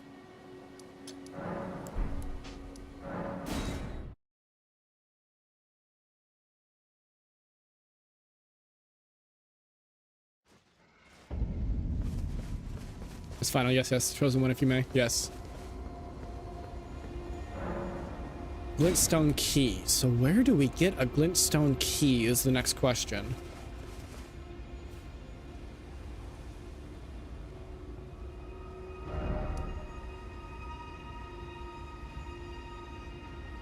It's the island with a dragon on it. Like that.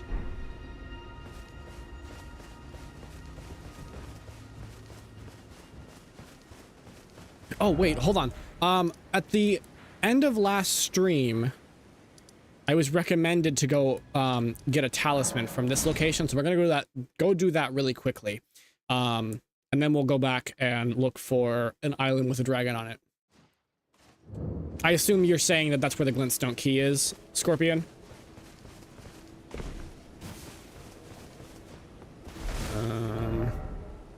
Okay, this is actually below where we need to be, so we're gonna go over here. Okay, understood.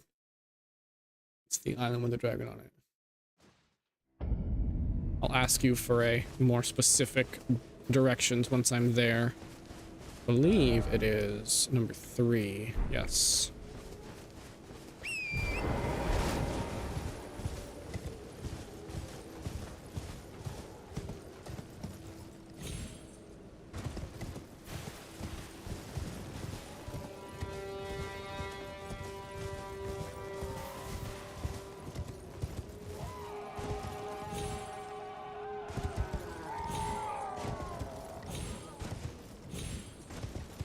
Mountain goat.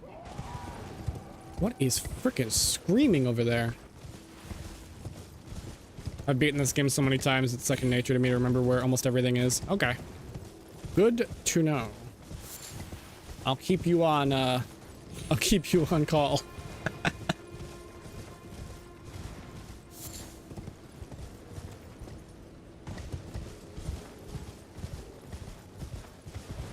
It's kind of insane to me how far we've come in this game. Oh, the beast eye quivers. Oh, there's a, oh, is it from this guy?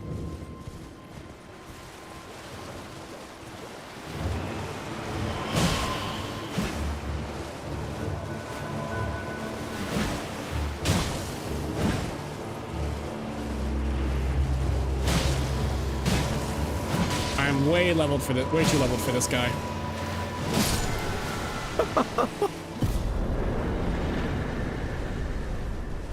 Just gonna casually trivialize that fight. Death root, okay.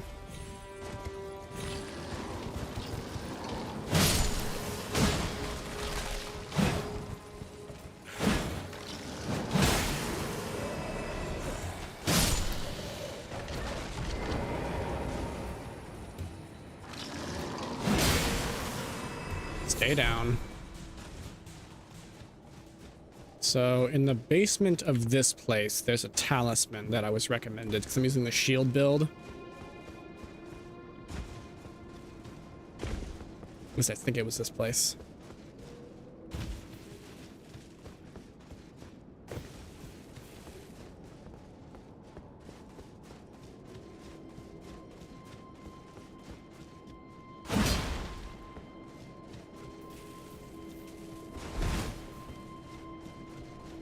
Oh, basement. Yes, they are. Am I in the wrong place? Is that a rune that I haven't gotten? Let's go grab that. What was it over here?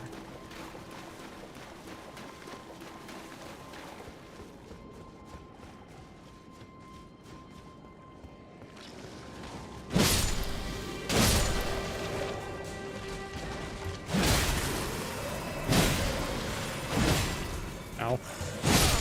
That did like no damage.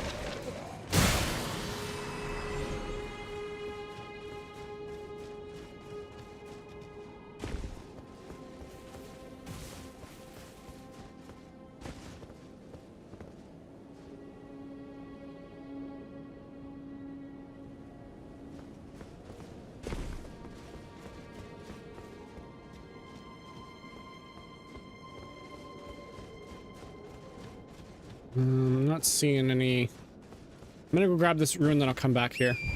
Or the, not rune, but this, grace. So I have a place to respawn if I jump off a cliff and die.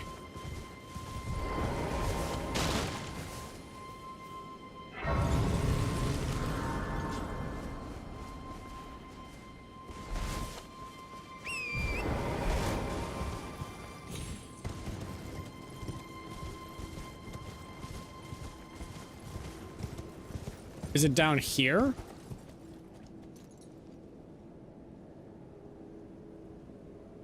Let's see turtles around it.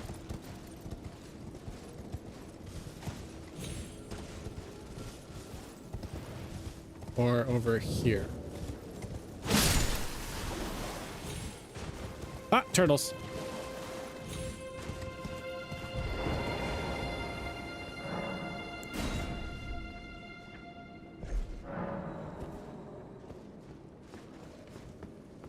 Thank you kindly. Hello, turtles. We're all friendly here, right?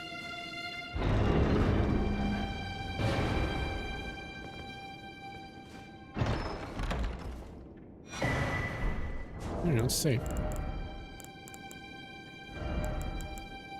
Stamina recovery speed, I wonder which one's better, the Great Shield Talisman or the stamina recovery.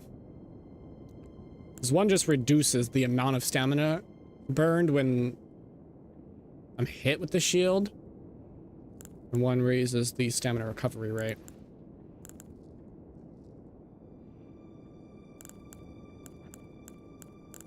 The Ritual Sword Talisman.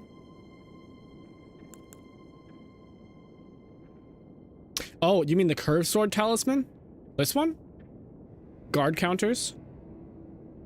I think that's if that's what they're called, then I have been using those.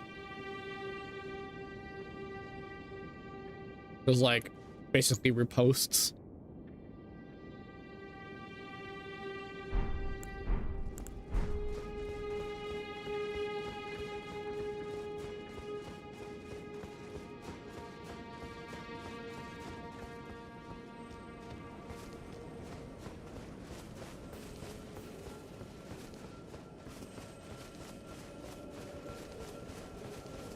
Pretty sure that's just the healing one, so I'm not going to bother with it. There's no reason to. Alright, now where were we? Finding a dragon on a mountain on an island.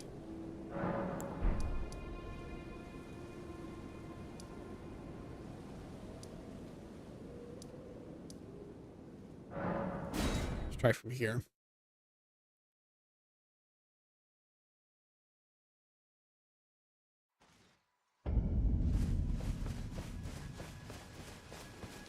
You can make a ninja turtle. Oh. Holy crap, we lived. I will call that luck and see myself out.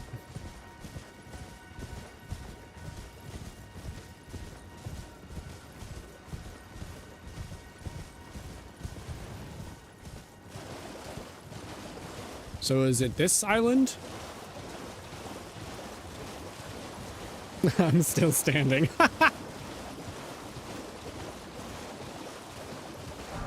Thank you, Lucky, thank you. Your luck imparted so well.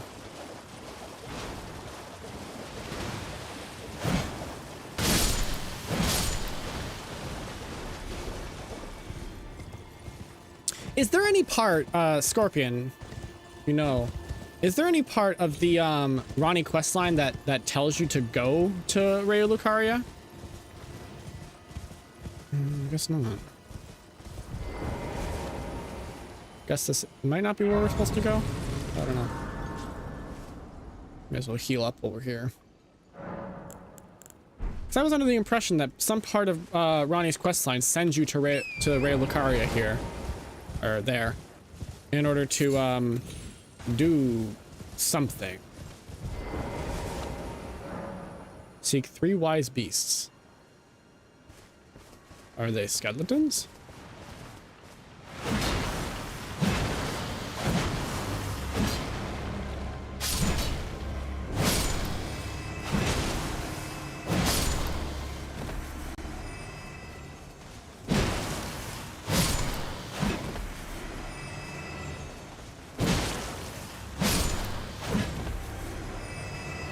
Oh, is it the ring? I'm getting the feeling these guys are not going to stop coming.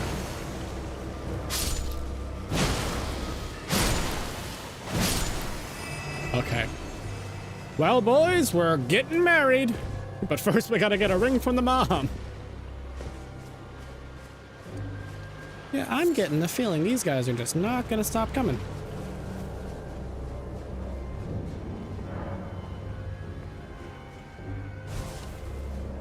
Must kill 3 wise beasts. Oh, but I have to kill a turtle then, because a turtle's a wise beast. Forgive me.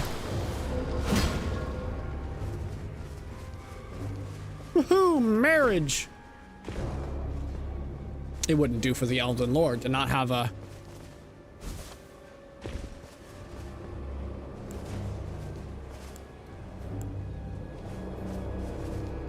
Oh wait, can I target the turtle? There we go. Thank you. To a lady like Ronnie? That's what I'm saying. That is what I'm saying.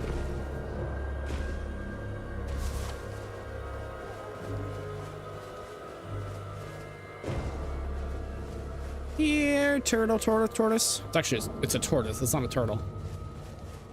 Though I don't really know how far the difference truly is. Be down here.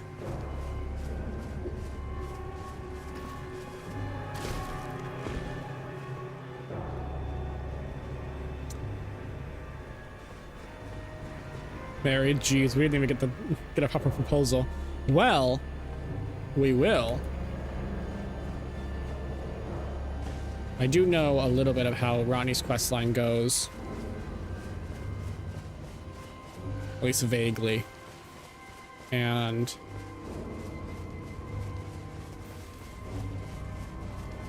I do know that we proposed to her. And quite the interesting situation.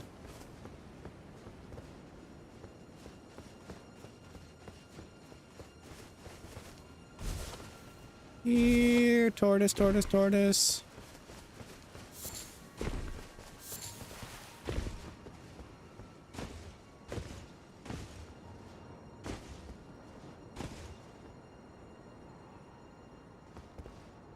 Welcome back, Vina. Everything's going pretty well. We're working kind of, I think, on getting into Raya Lucaria so we can get the ring for Ronnie. I don't do these puzzles to the ground, that's fine. I don't necessarily mind doing a puzzle on my own. I've been here and there going to sleep. I hope you get a nice session at night. Good luck. Thank you. Have a good sleep, Brockle. There's a skull down there. Let's try down here.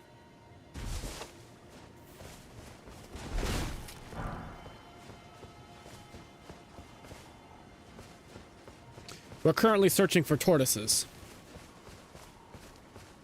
Yeah, no worries. I understand. We only got like 19, 18 pages in. So. But what we do understand now is at least a little bit more about the Greater Will and the Empyreans and like the Outer Gods and stuff like that.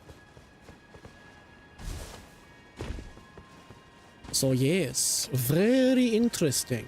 Now remind me if I'm wrong, Vina, or Scorpion for that matter. But Ranni is the child of Rennala, right? Rennala and Radahn. The last quest related thing we did was we fought and defeated the Baleful Shadow for per little Ranni's request. And now we are working on, well, we're trying to get into Rea Lucaria, and I was looking for a dragon on an island to get the glintstone key, but I think I may have gone to the wrong island, so I'm just searching for a tortoise at this point. Rennala. Okay, then explain to me this. If Ranni is the child of Rennala and Radahn, that's before Radahn became Elden Lord. Because Radahn became Elden Lord when he switched to... when he abandoned Rennala and married Marika.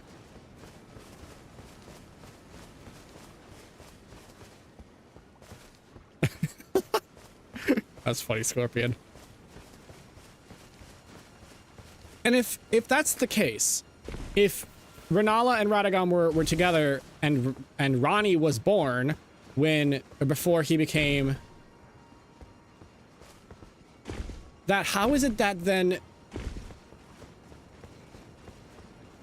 Ranni is considered a god? Because Rennala wasn't a god, was she? Or a demigod or a goddess? I have no idea where this freaking turtle's at. Who would I choose? 1 second, Scorpion. There's something of a more lore spoiler. Yeah, if you will, because I might come to understand it when I read more into that book later, but I'm like racking my brain on that. As for who I would choose, Scorpion, I don't know. I don't know that much about the bosses. Marika and Radahn share a body. Radahn is considered one with Marika, though they are different entities at the same time. Yeah, I know that much, but was that before or after Radahn left Rennala?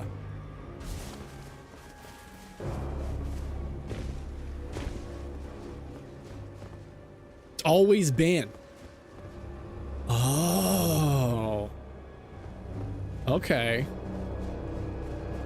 This is some shenanigans. Okay. I'll take your word for it, but eventually I'll check against the lore book. I'm sure the lore book will go into detail about it. So that explains then why Rennala, or well, why Ranni is considered a demigod and a Empyrean. Which then raises the point that since the Greater Will... I have no fucking idea where this goddamn turtle's at.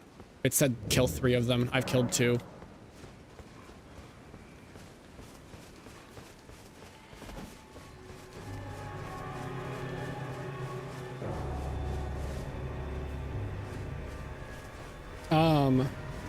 Gonna check on the building. That's a good point. That's a good point. Hold on. I will check on the building. Building, how are you doing? Has anybody checked on you today? No, I'm just kidding.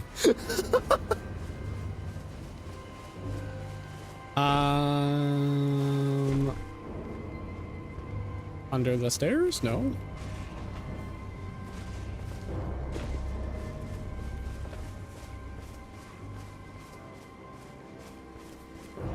So there was one on a tree.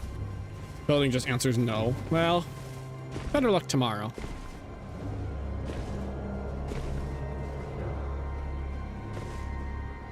Six of them made me laugh. I'm glad. I don't see no turtle on the building. Okay, well. Ugh, fine. To go back this way because I can't open my map. Spooky.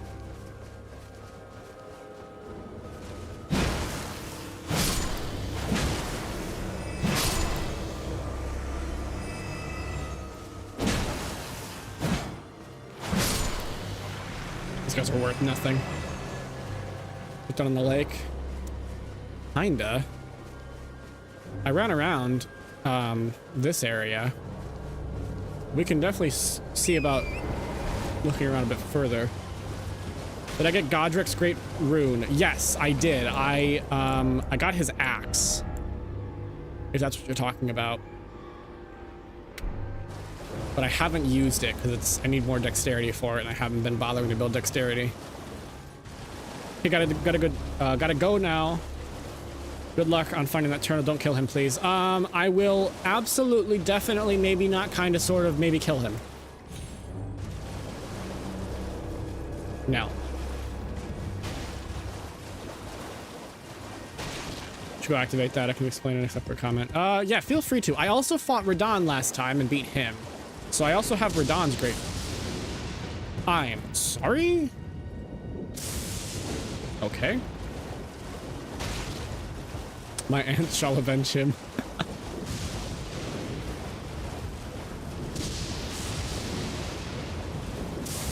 Trying to hurt a turtle. Well, it's a tortoise, actually, but, it's just a spirit. It's okay. It'll recover, probably. I have no idea where this freaking tortoise is at, though. So I think the tortoise has escaped my grasp. Especially because I don't think this is actually the, objective, anyway.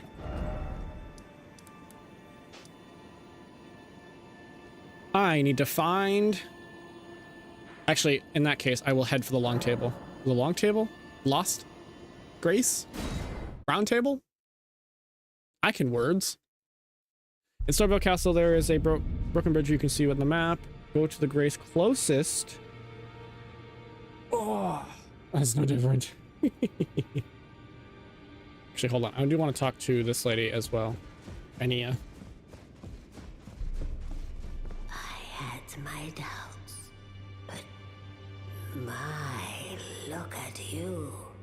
Only once before have I seen two great runes together.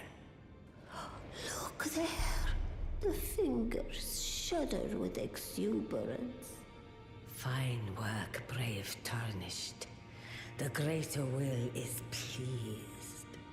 You have earned the right to become Elden Lord. Now, seek the Erd Tree and an audience with Queen Marika to become Elden Lord and restore the Golden Order.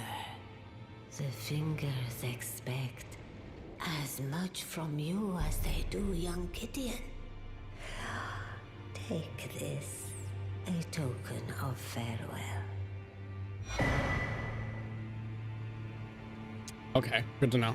Now, go forth. Talisman pouch. Can I equip more talismans now?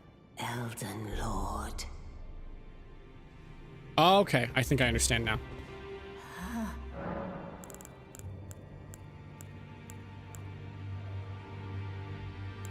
So, riddle me this.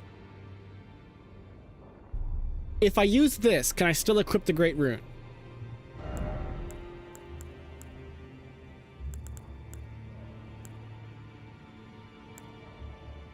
Yes. Okay.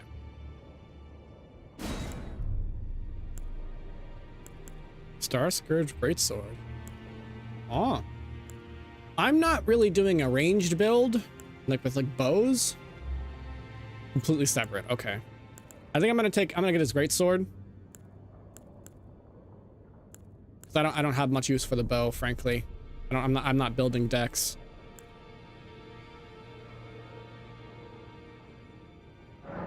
And I always like variety in my weapons. Although I've only really been using the golden halberd. Always the option to sell the remembrance. For lots of runes. Why must you tempt me? I don't care about either of these. So I probably could just sell the Regal Ancestors remembrance. My lips are very dry after reading for an hour. Okay, hold on.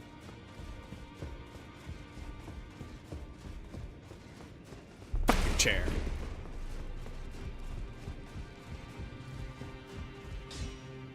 Can I sell it to you? Well, I took you for that to lay out your own. Sells a remembrance of an important person to I can.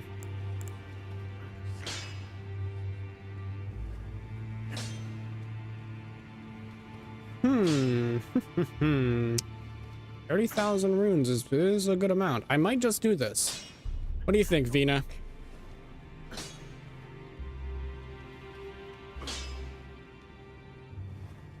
I think for my build that I'm running, mostly just a tank. Yeah, I think I'm gonna sell this one. I don't think I'm gonna sell the Radahn one. It is more, but I think I want that greatsword. Which reminds me, hello. Greetings. Are you here for spirit tuning? But on stuff wouldn't work for me. All right, well.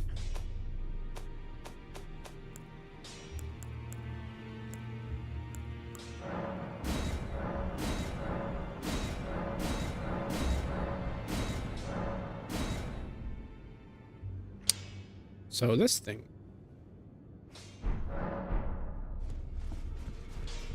Because one thing I'm going to tell you what I think the best drip in Elden Ring is, go for it. I have my own opinions, but go for it. We can compare notes.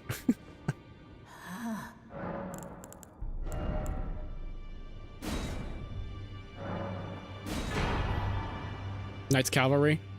Oh, the Knight Cavalry. Like the black armor. There's his armor. I don't think his armor is any better than my armor, so I'm not going to bother buying it. I do like the look of it, though. Although, frankly, I like the Tree Sentinel armor more. I actually, I have Sub-Zero. Scorpion Sub-Zero. I have the Knight Cavalry Flail and Knight Cavalry Glaive. And if I put them together... I'm sure you obviously know this. Yes, I do have the talisman. The green turtle. Right? I went and got it just before you arrived.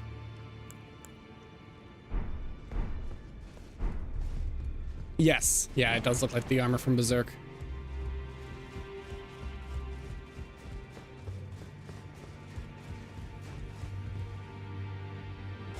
As I was gonna say though, Vina, I am not afraid of grinding an absolute ton to just like hyper level my character in order to do different things.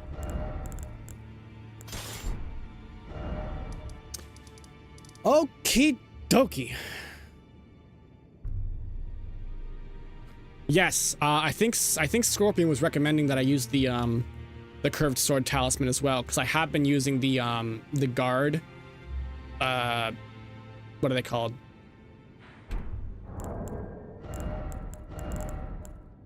Guard counters a lot with the shield build. So I didn't realize that was a thing until Scorpion told me about it. At least I assume that's what Scorpion was talking about. Okay. Oh, ritual sword talisman, because it boosts your attack damage while full health. All right. Stonevale Castle. Fought Roderick and look near the closest bridge. Stormvale. This one? The tower bridge?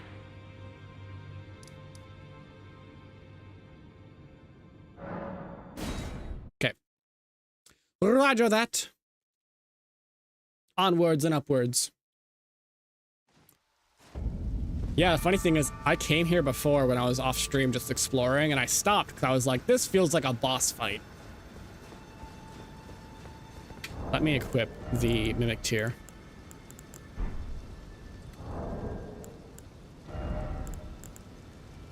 I just upgraded the crap out of this. It surprisingly isn't. You can't tell me that doesn't look like a boss arena, though.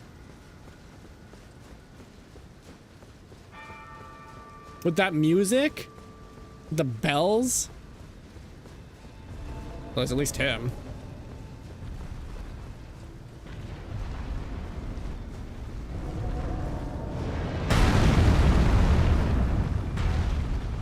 Fuck's sake.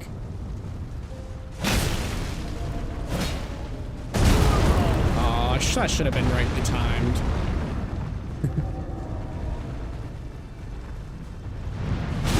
Oh. Ow. They hit each other.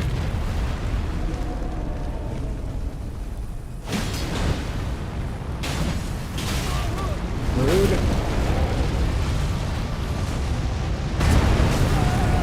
Oh my gosh. Okay, hold on. We're just gonna make some distance.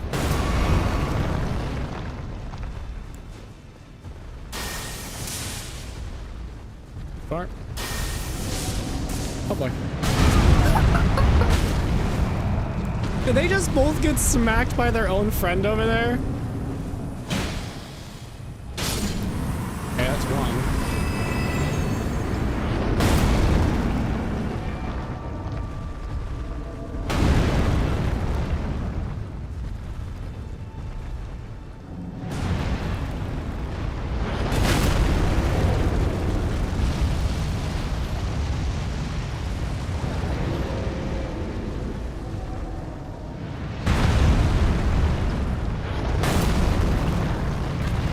He is getting annihilated by...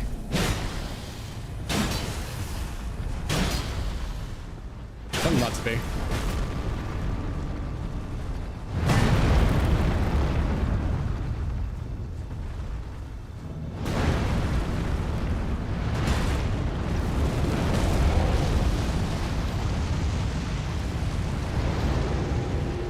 Come on, shoot your friend again. Could have played. Okay. All right, fine.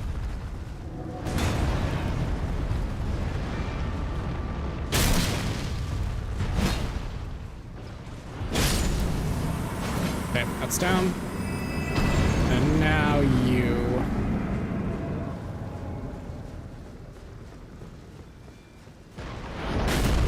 You missed. Wow. That was impressive. Really. This guy has single-handedly done more damage to his friends, at least up to this point, than to me.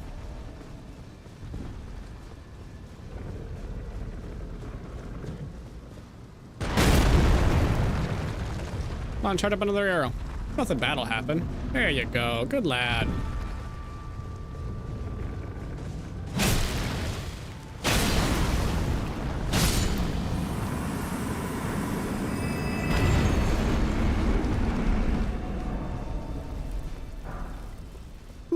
Level 1 smithing stone. All right, so I go through here.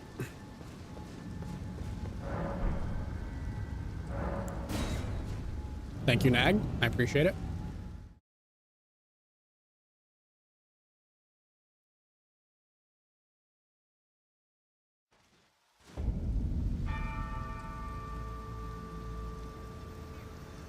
Huh. Did I go in here? Wait, is this where the...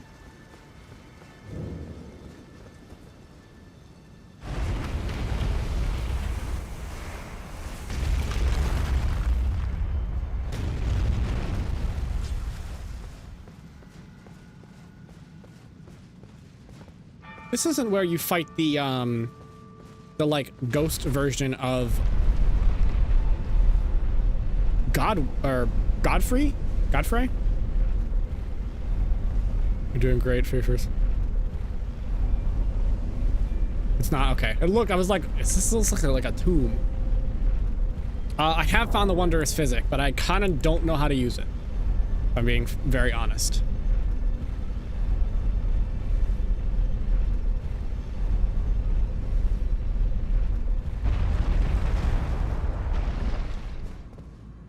Okay, my mouse keeps going off my screen. I might have to switch it back to full screen mode.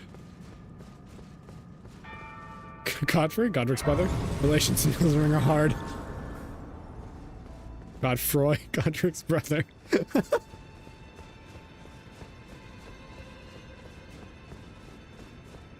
It's so funny because, like, when you're writing stories, right? You're like, Godfrey is Godric's father. Yeah.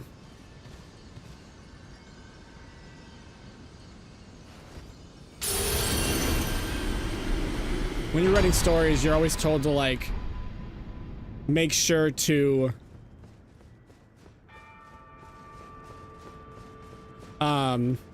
make it so that your characters' like names are like distinct and memorable, so the readers don't have a hard time remembering names. Any historical like fantasy setting that has multiple of like the same type of name, Godfrey, Godfroy, Godric, all those sorts of names, just like, at least it's historically accurate. King George, the like 17th later. That's Kaled. All right, cool. So we can't do anything with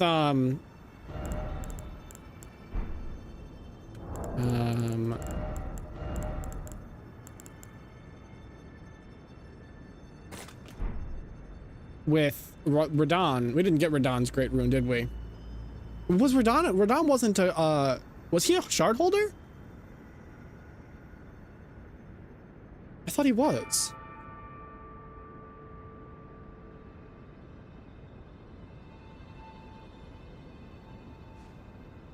So do we get anything from that?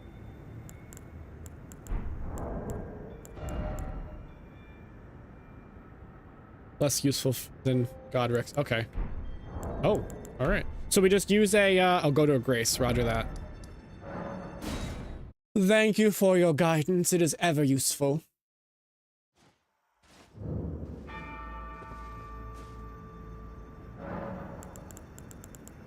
Great runes. With the Great Rune menu, you can equip Great Runes that have had their power restored. You can use a Rune Arc to give even greater benefits to equipped Great Runes. Okay. Any possible way for me to get a Discord or something so I can show specific map coordinates? I want to give you a location for a few things for the physic.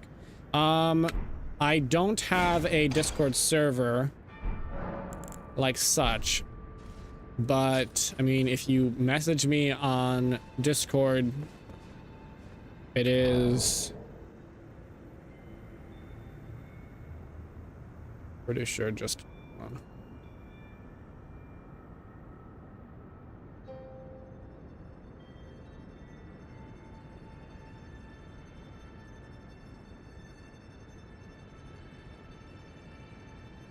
I'm pretty sure if you look me up on Discord, it's just Pyrite or Pyrite Perpetuum. You might be able to message me there.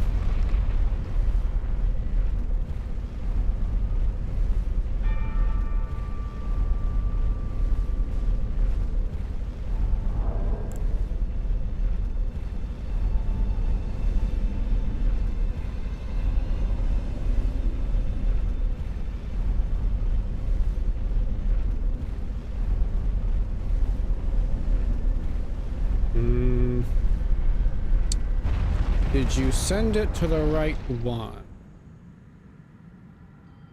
Hold on.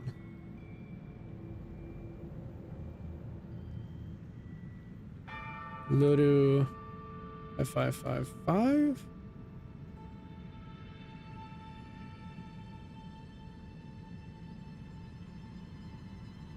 I didn't get anything.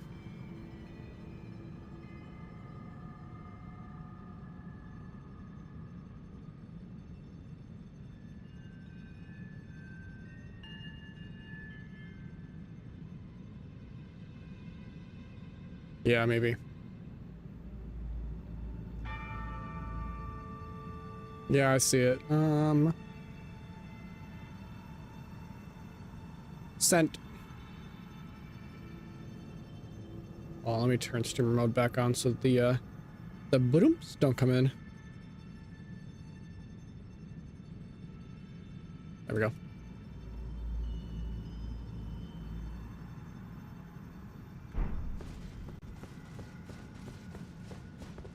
So does that now mean? Okay.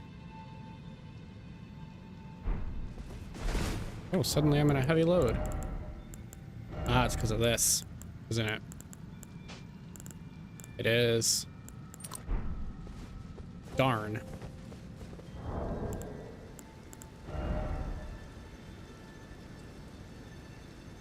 So what exactly is this rune, this great rune, doing?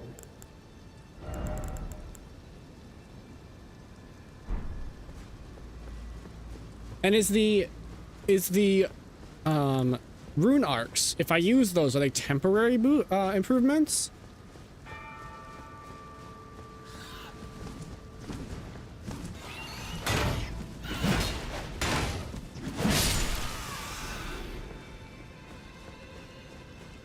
Until I next die. Okay.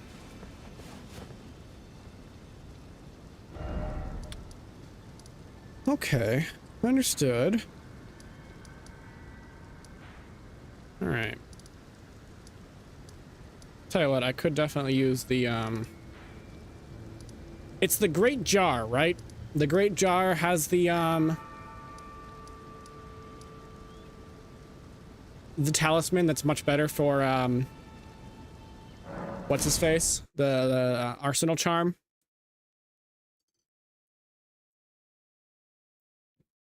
And his quest is to fight the 3 red summon guys in front of him, right? That's what I experienced it as being.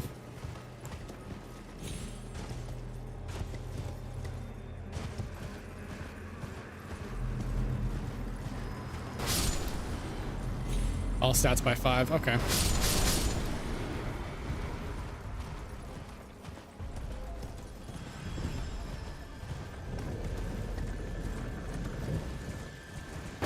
Oh, just couldn't get past him.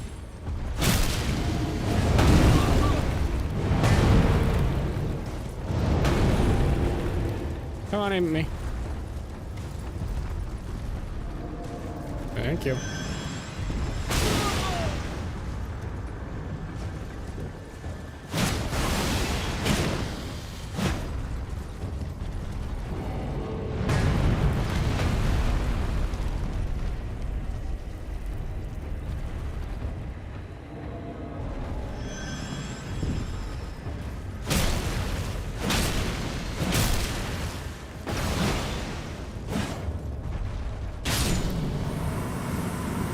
Easy enough.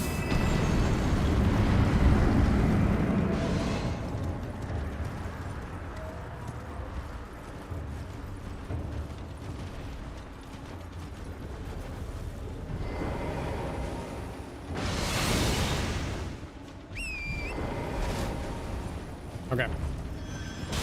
I've tried this before, and it didn't go very well, but God damn it. There you go.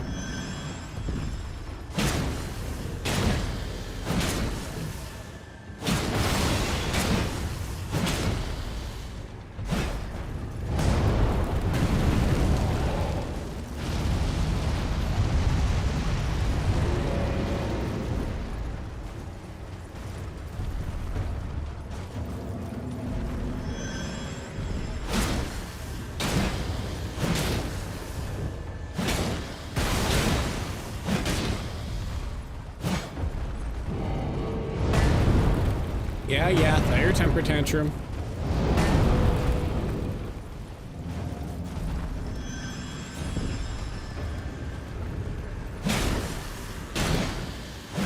And death.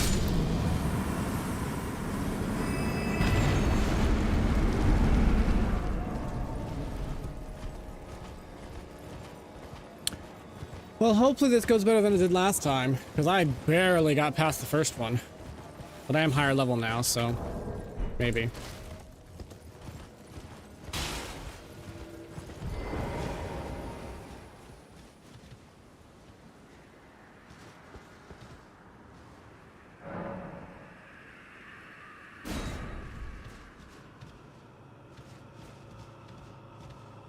Can you summon the mimic tier here? I don't know.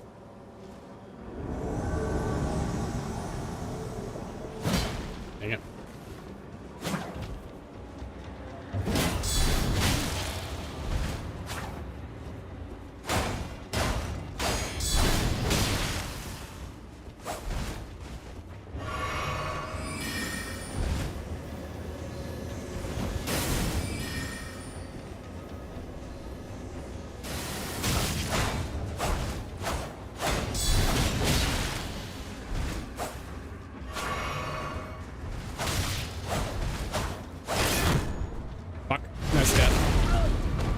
Oh, I don't like this fight. These guys suck.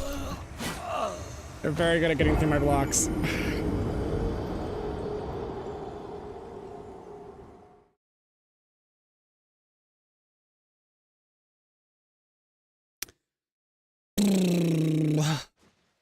Could try to fight that guy. Ugh, it's absolutely terrible location.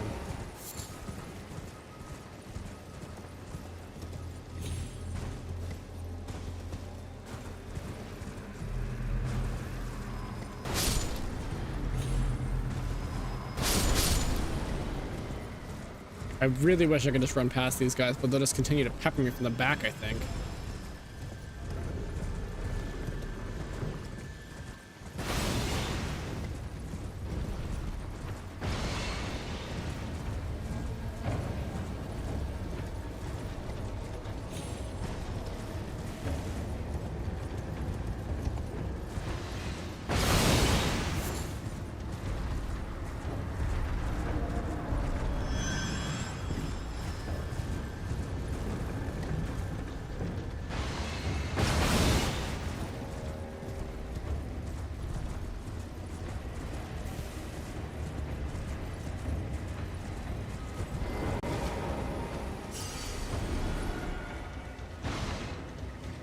Maybe not. You know what? Let's try without the shield. Do you mind? I'm a little busy.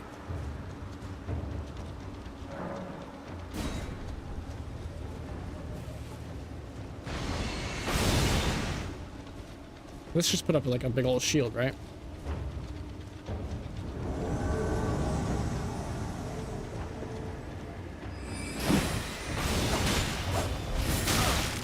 Rude.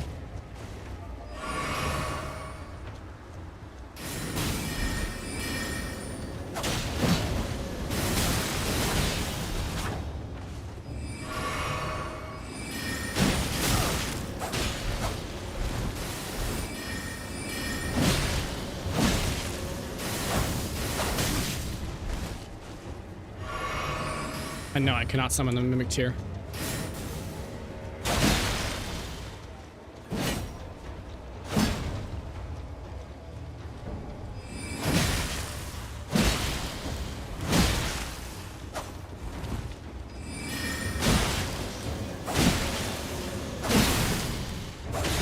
God, oh, that was so fucking close.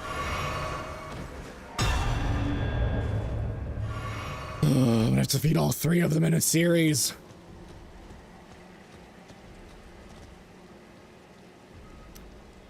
Hello, Dark. Welcome in. How you doing today? Hope you're enjoying the game. I am enjoying the game. I hope you enjoy the stream.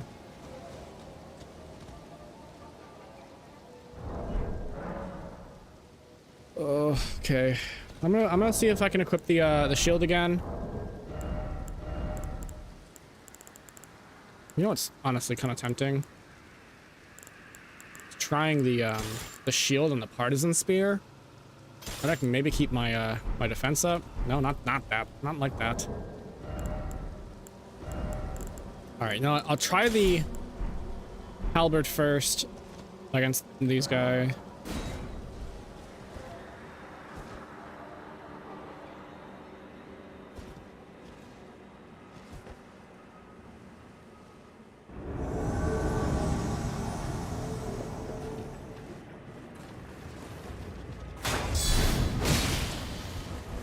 I have a suspicion this guy's gonna be a little bit easier.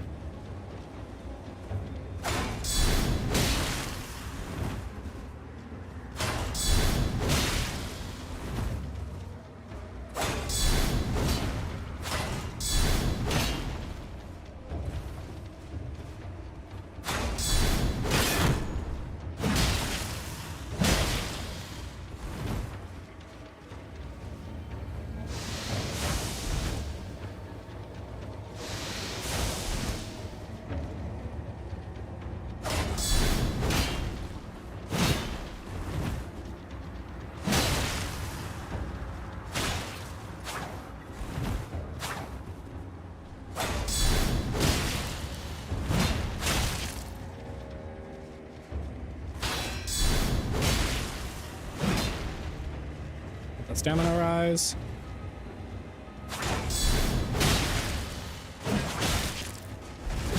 Oh, fuck you! Yeah, it is. Hi, Dark. It is. It is my first time playing the game. That is utter fucking agony. Ugh. Yes, I see those. Oh god, I have to do it all over again. I hate this game. I love this game. I totally love this game. I'm not being forced to say it, I swear.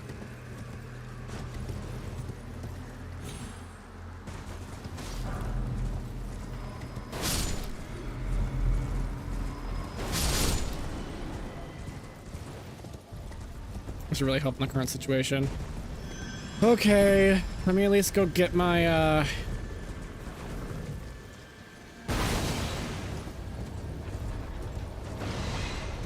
get myself my runes back.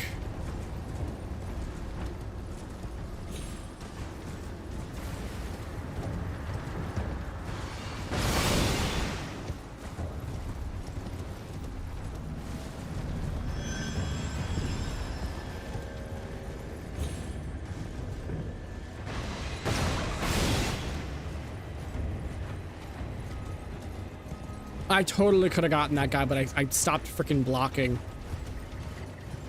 I was like, oh, I almost got him. Do you mind? I'm busy. I can't even teleport right now.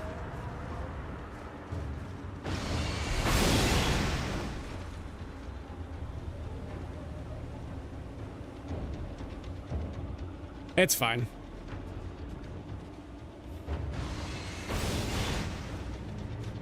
All right. So what we're gonna do. Now unequip the shield. We're gonna try this one more time. And if I fail, hold on. I'm actually going to re-put my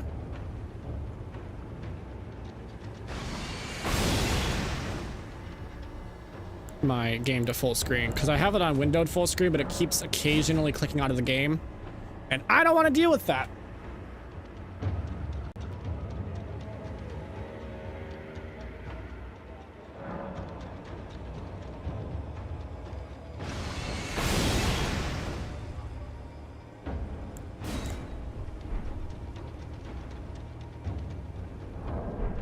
Yes, for the halberd. I often forget to use it, especially with the shield, because the shield like kind of negates it by making it its own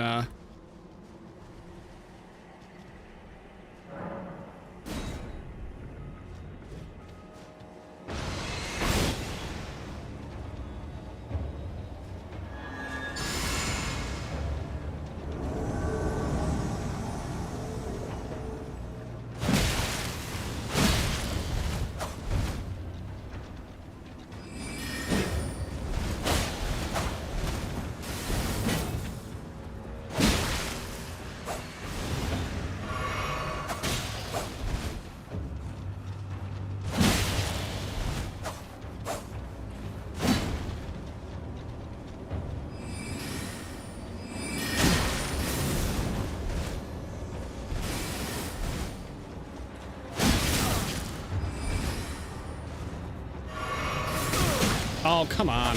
Let me go, let me go, let me go. Thank you.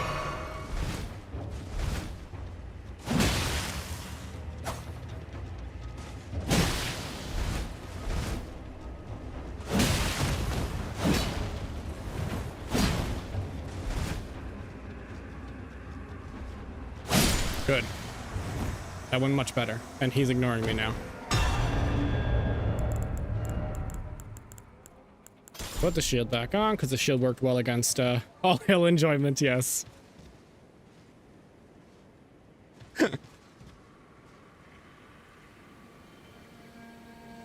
Okie dokie.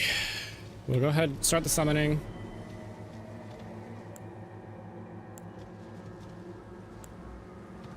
Come on. Yes, I can do it.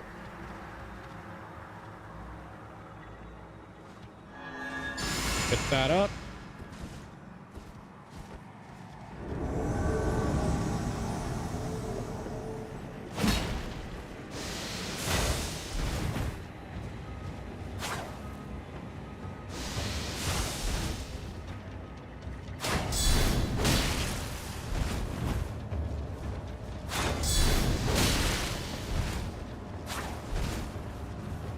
Lucky.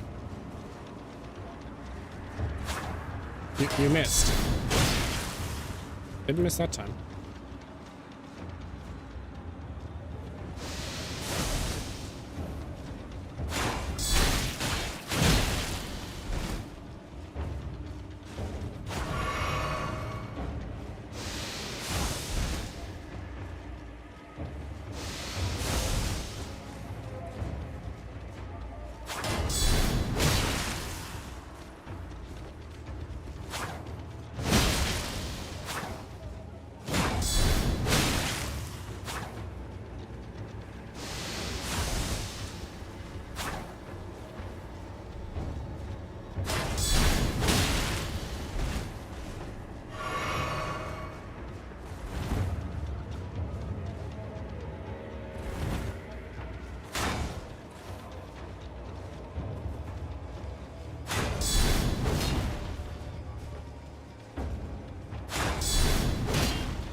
Got him. Okay. All right. Got fucking 3 flasks left. You all done to me? I hear the word lucky and immediately perk up like, who called? I mean, I usually call you Nag. All right.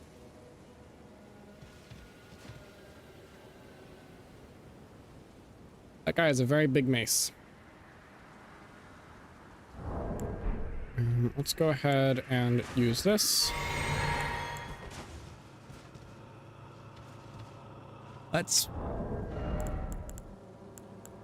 Okay, since I'm already in heavy load, I'm gonna switch to this. So that I can use that. Because the Arsenal Charm isn't actually doing anything for me right now. Okay.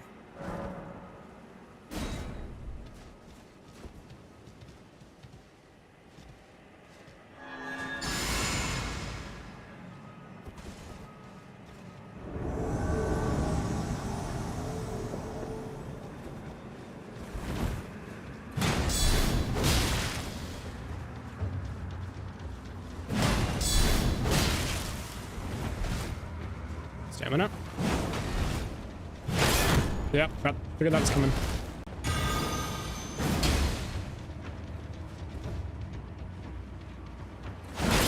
Oh, fuck's sake. On the bright side, he attacks pretty freaking slow.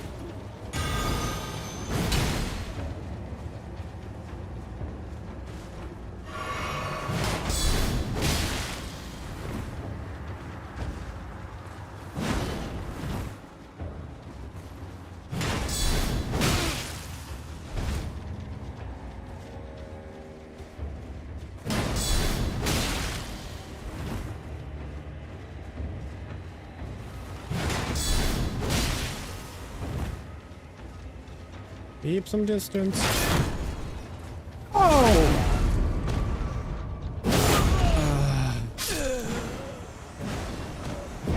was going so well.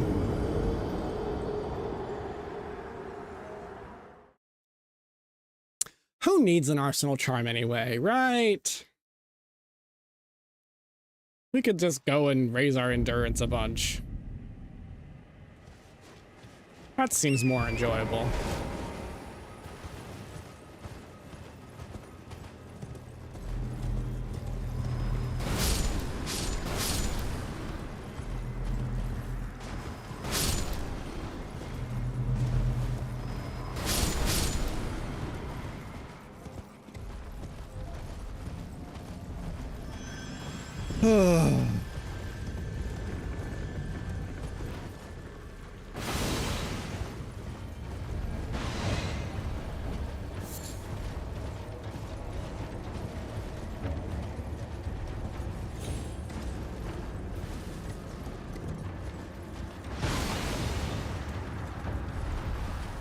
Yeah, I know.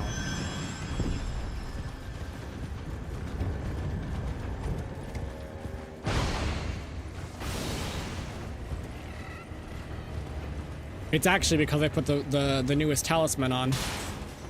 That's how close I was in terms of all right. You know what? We're just gonna wander.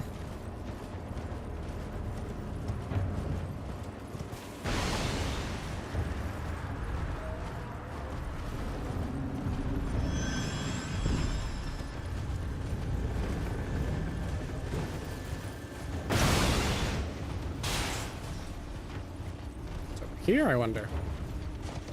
Nothing.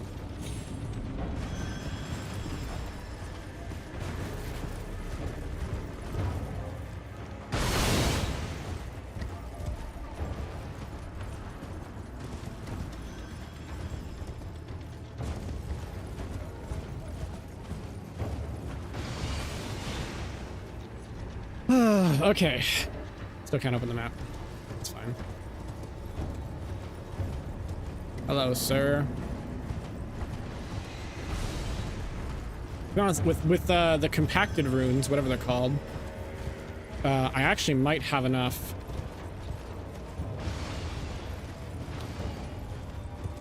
runes to level up, which means I could probably just get the Alright. That's enough. That's enough combat music. There. And then I can just upgrade my endurance that way.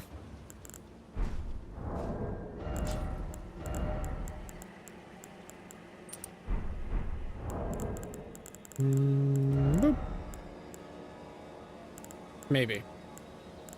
I need another, like, 12,000.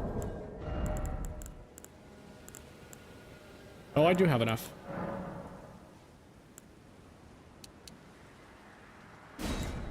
15,000 will do.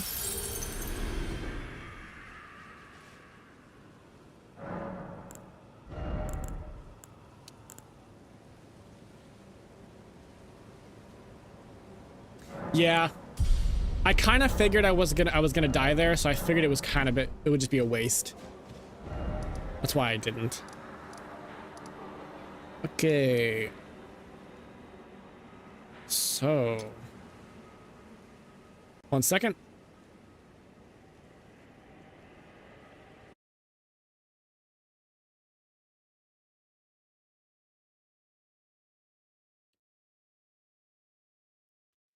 So these are these for the, oh, hold on. Streams.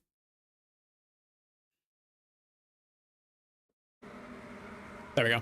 Sorry. Elden Ring's in full screen, so it lags the stream when I tab out. So, are these all, Vina, are these all for the physic? Am I correct in assuming that?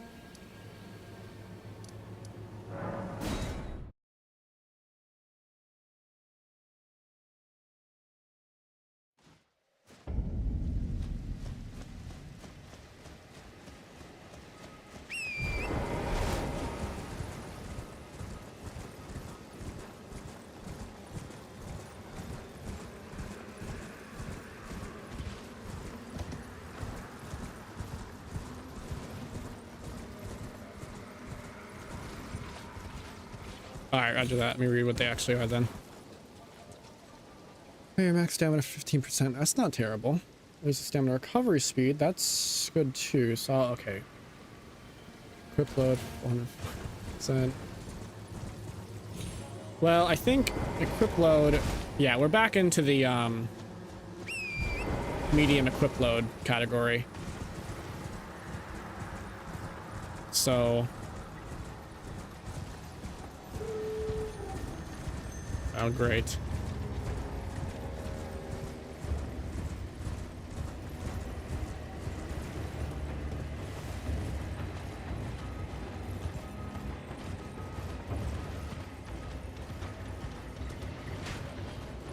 You guys have fun.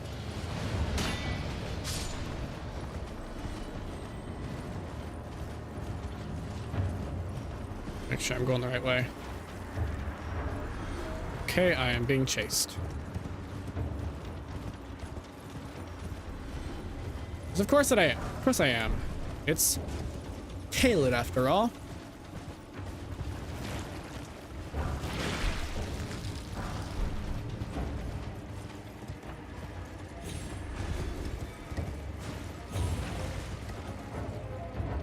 Well, there's a race here.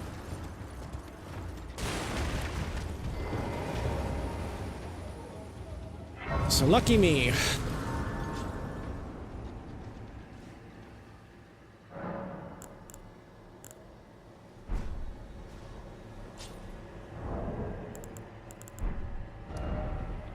Yeah, okay.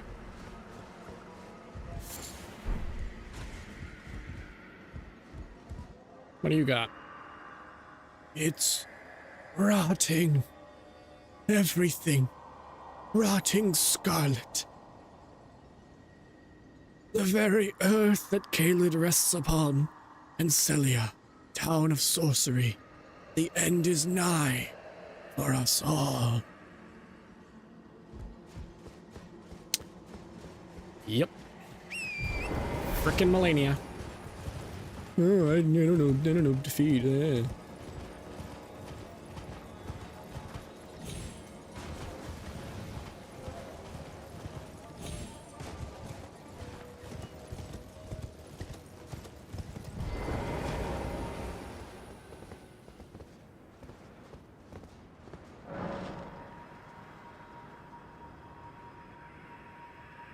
Time voice acting. Thank you, thank you.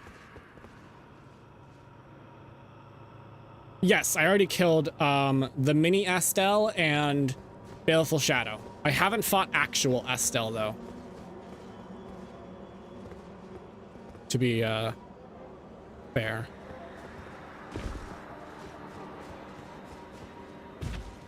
What does this even do?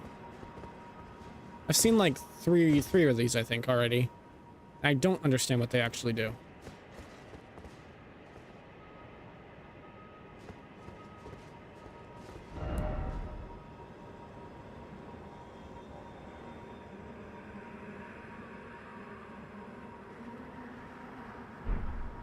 Yeah, where is it though? It's not this thing, right? So I know of the things that you're talking about.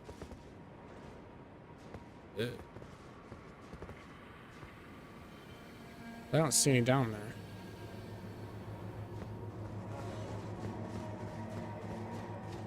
Usually they're like the big like vortex of should be more east. Okay.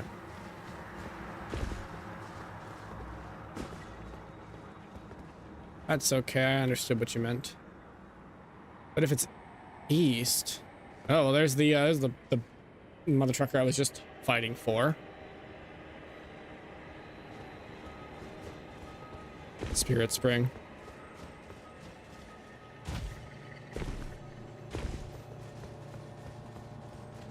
Ugh.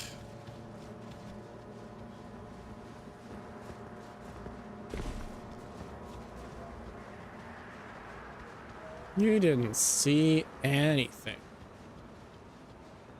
This guy's got a chair.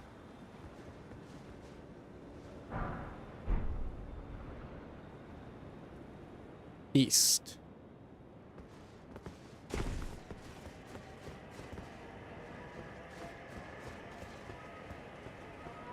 Like, maybe I could make it. Maybe I could survive a fall to those roots. Or I could just go and find the actual path, which looks to be just over there. So we're gonna go that way. Come on, get torn out. Cute.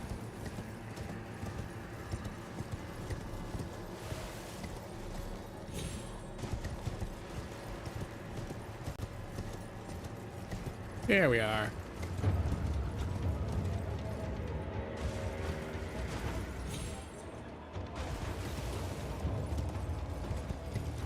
Don't mind me, gentlemen and ladies, and not otherwise. Hello there. Shall we fight? That only took like most of my health. That's fine.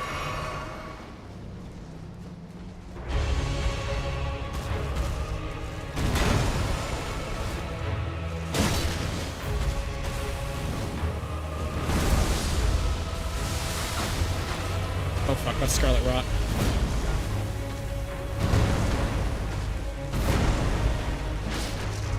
Oh yeah, look at me in the back going crazy.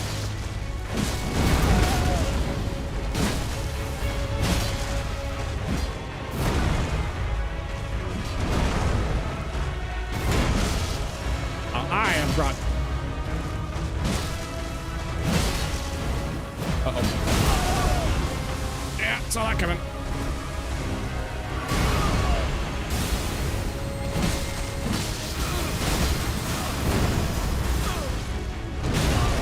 Dang it.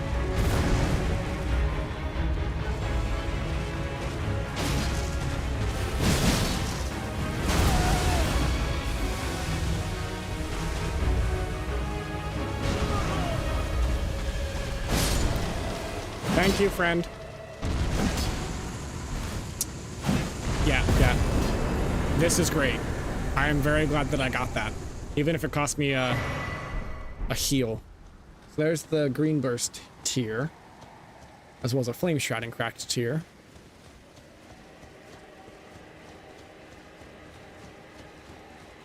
Mimic tier is fantastic. Or mimic summon thing. Especially all upgraded. Awesome. All right, I've got a proper strong summon now. Cool. Now green tier here. I might already have that. The green spill tier. Hold on.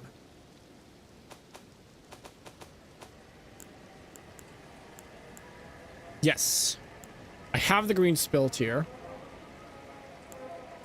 I'm not so sure I consider the boosting of equip load for 30 minutes, or sorry, 3 minutes, very useful. But the opaline seems tempting.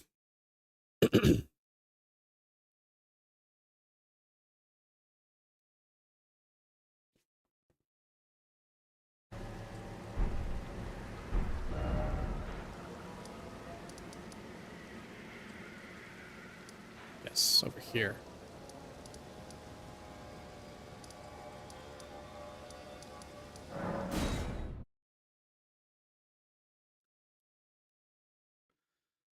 Oh yeah. Hello, dragon.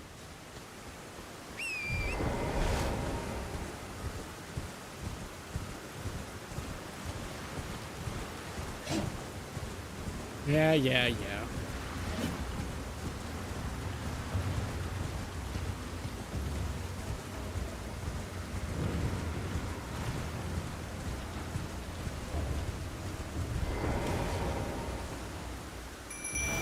Do my bidding.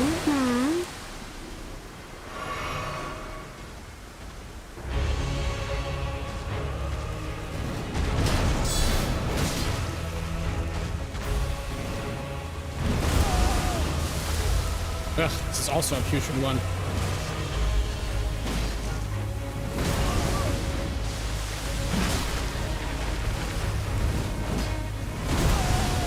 Oh, I am dying! Jesus fucking Christ, he doesn't even have to activate for it to kill you. Didn't even see that my health was going down. Damn. And jumps roll the sideways to the right while hugging it.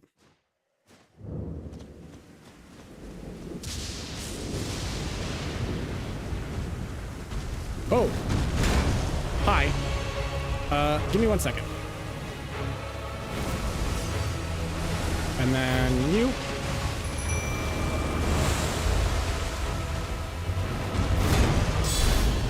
That's too far.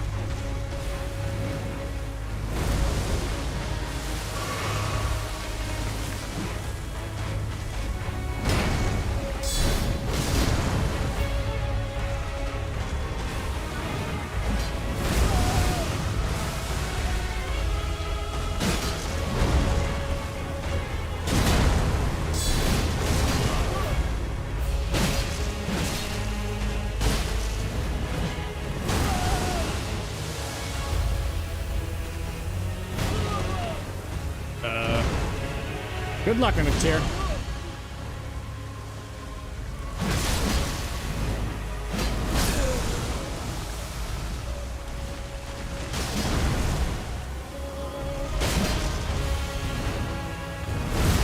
Oh, fuck. I'm definitely dead. Yep. Oh.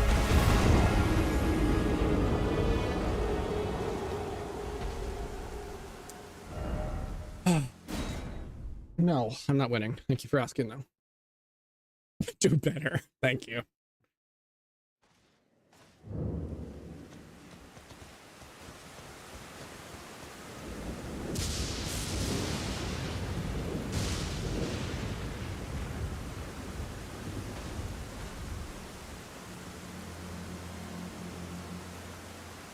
You didn't see anything. Stop seeing me.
Oh my god.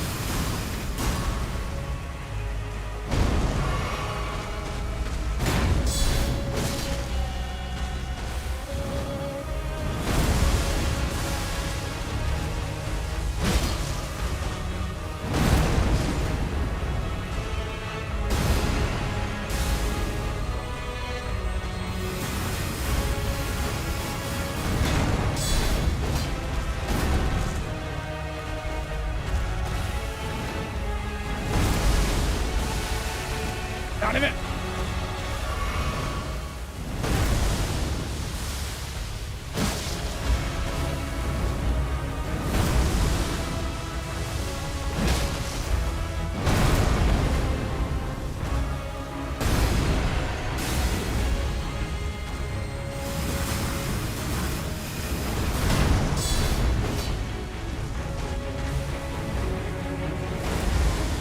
Let me heal up anyway.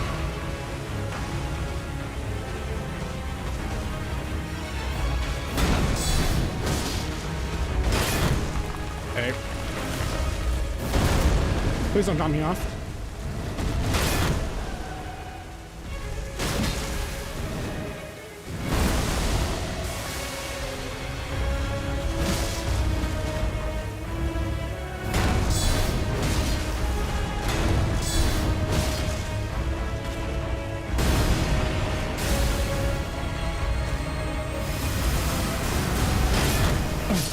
No. I was in a terrible fucking spot there to keep moving left or right. You guys are just a little late on that. Maybe I should wait on the mimic tier. Use it later in the fight. Although I don't know if I'm gonna have a chance later in the fight.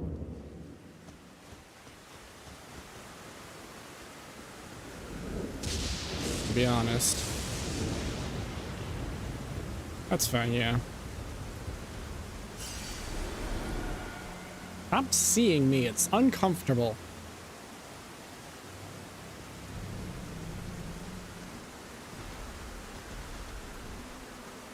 Okay. Yeah, we'll still summon the mimic tier early. See if we can consistently stay behind it.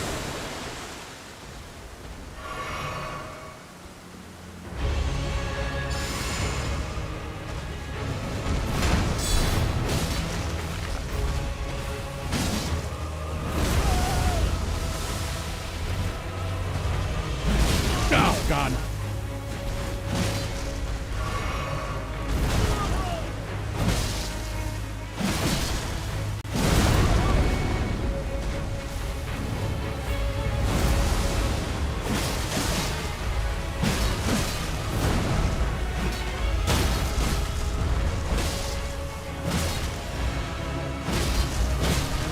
Ah, damn it. I was holding on control like an idiot.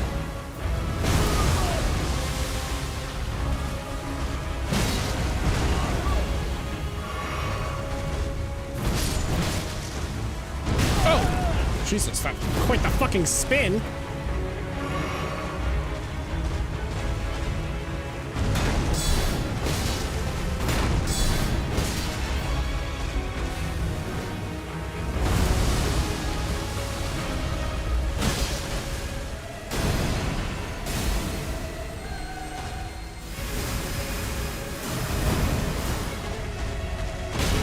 Oh, what? Oh, shit. I'm fucking dead. Oh my gosh.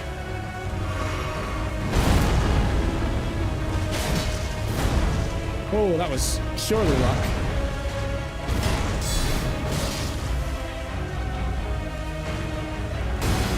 A little bit more distance for this.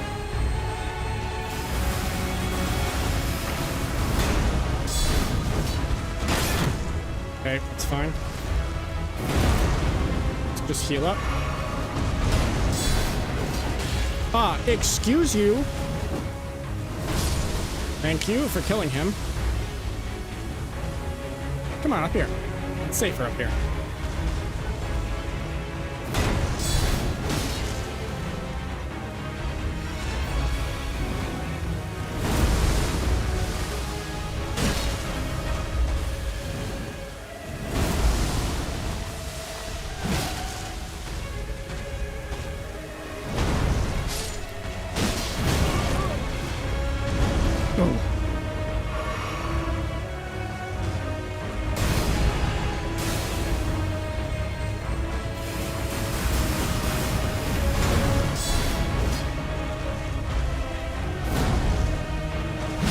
Got it. As are most trees. Woo!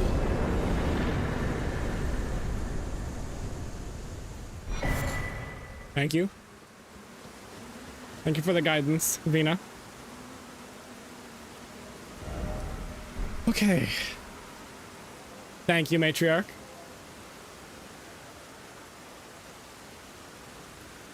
Oh.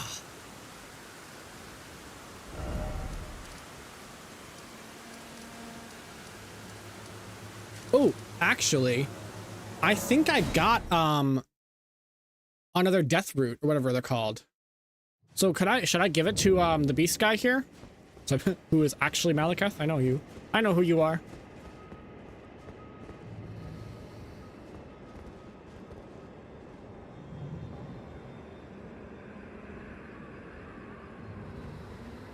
Oh, thank you.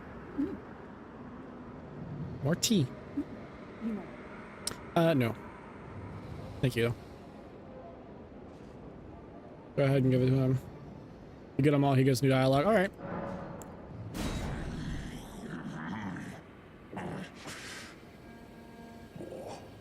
I'm not sated. Feed me more death. Bestial sling. I see. Okay, let's see. Where are we going next? So, oh, there's one more. Hold on.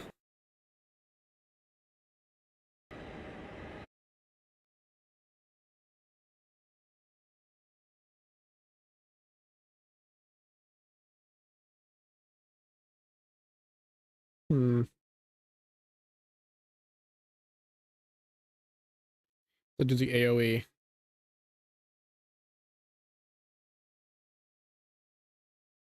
Which NPCs, Vina? Sorry, in case that didn't come through. Which NPCs, Vina? I actually haven't even looked at Radahn's sword yet. I can't use it. I actually don't have the strength for it yet. Man, it looks cool though.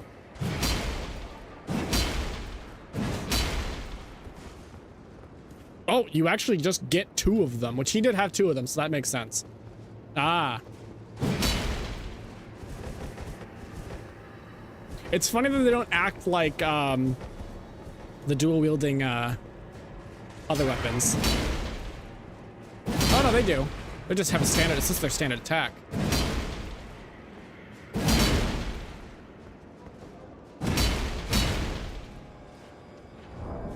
Actually, is it Starcaller Cry? I see. Okay, well, give me 1 second. I need to use the bathroom real quick. I'll be right back.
I'm back.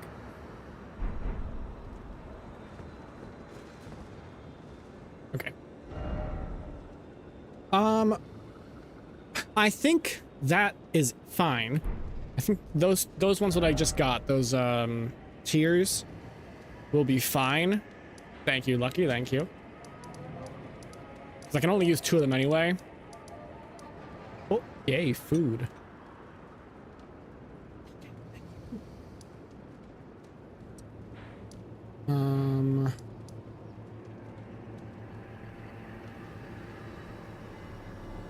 Yeah, I didn't do it myself. It's an artist on VGen named Mr. Does. I think that's I think that's his username on VGen. He actually did all of my other scenes. So we have like my starting scene, which looks like such. My Be Right Back, which you just saw, and my end scene.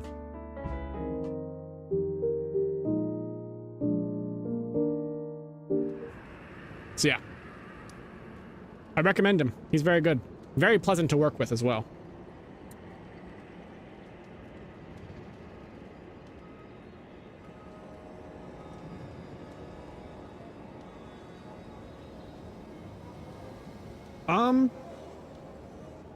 I don't remember off the top of my head.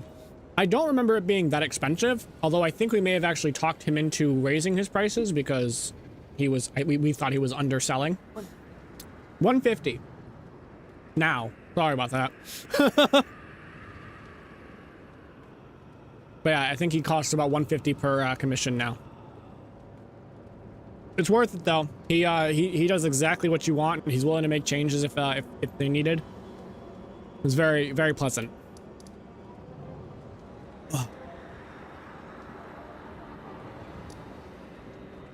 Okay. So now, okay, so I think we're basically good if we wanted to go to the Hogwarts, the Rhea Lucaria. Only question is, where exactly is the? Yeah, he's a lovely individual. Where exactly do we get the glintstone key from? Scorpion said it's on an island with a dragon. So I'm assuming one of these. But I don't know.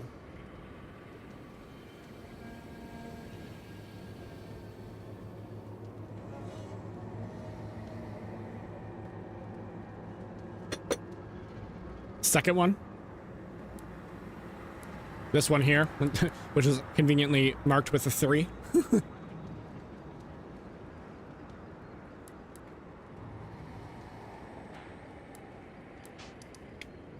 right.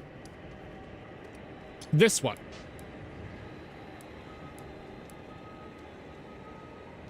All right. Under that. I did not expect it to be that one, but sure. This bowl is very hot.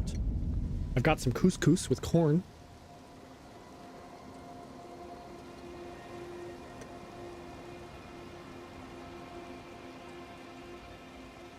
Sorry if you can hear that.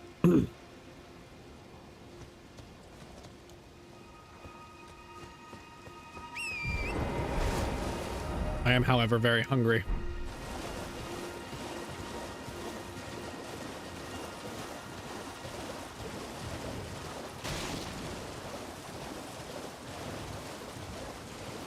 I've had like one meal today. My motto. So, hold on a sec. Let me stop so I can read your whole message. I'll stay too, but I don't know where to go. I guess I need someone for concept art too. No, you're good. You're good. I'm all here for the questions. My motto was made in like concept, design, drawing, and rigging all by a group on Fiverr called Studio Nakayama. They're a Hong Kong-based group. They have a whole bunch of artists and riggers. And to be honest, they are very budget-friendly for how good the model is. Because when you're looking at VTuber models and if you want one that's of pretty good quality, you're looking at a pretty expensive investment. This one was, I don't remember exactly how much it was, but you can check their prices on their website and on Fiverr. But that's a good place to start. One teensy tiny little caveat. Communication was a little difficult. Their English is good, but it's not perfect. So like we went for my model, for example, being all armored covered. Hold on, stream's gonna lag.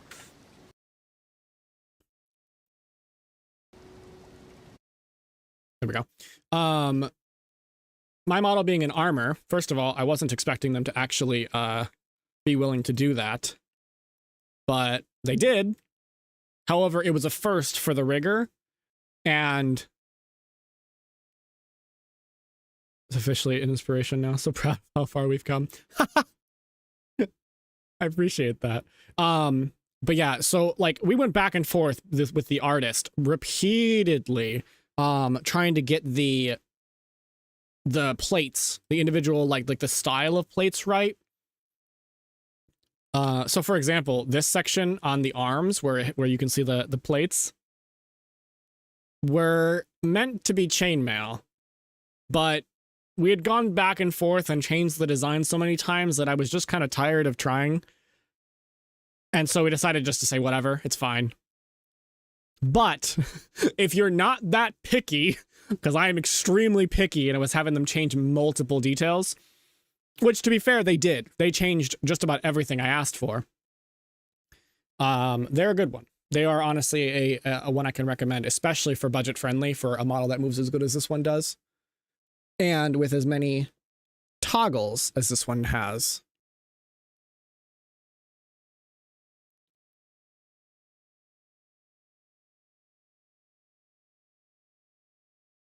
Yeah.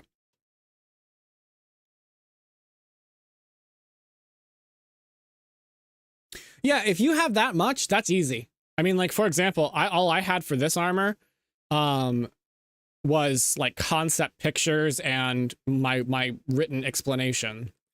Like they do the whole concept and everything for you. If you just provide them with reference pictures and like a written description of it, they could definitely do it. It's still pretty expensive though. I can't remember exactly how much it was off the top of my head. The Matriarch might know, but I can't recall. But I don't regret it. Right. Stream. Come on. There it goes. Back.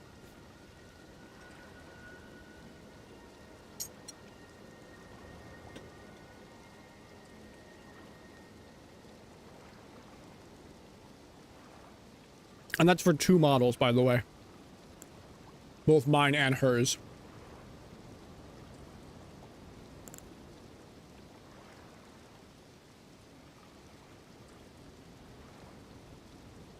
Right.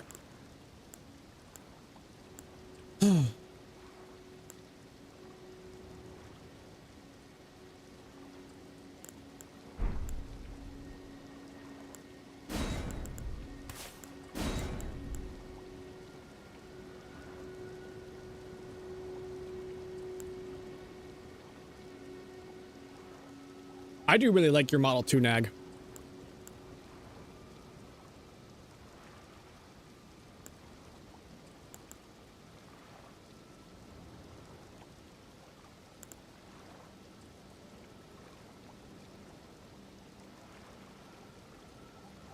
VGen is Mr. Does. Matriarch, do you want to get a link? And then Fiverr is Studio Nekoyama. So Nekoyama.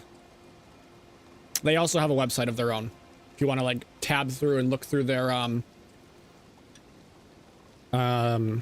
the different models that have been made by different combinations of rigger and artists, because it's a whole bunch of them. It's a whole bunch of artists.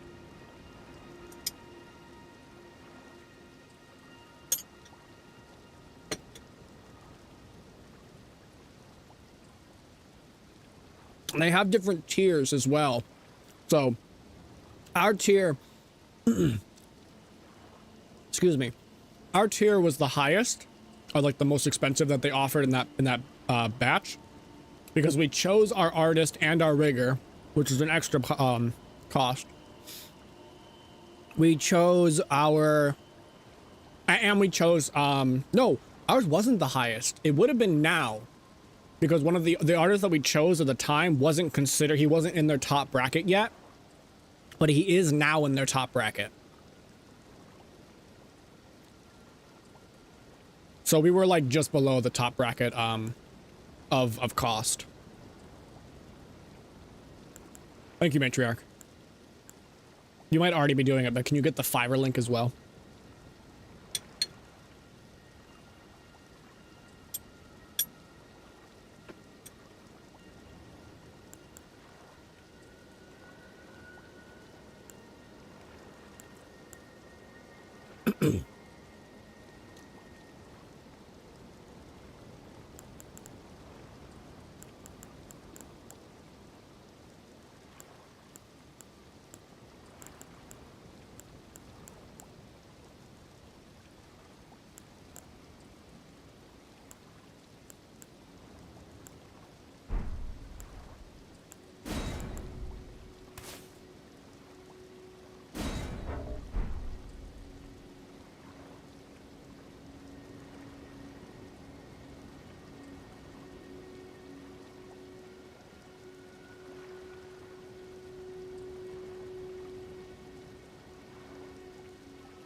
Sorry about that. I sneezed.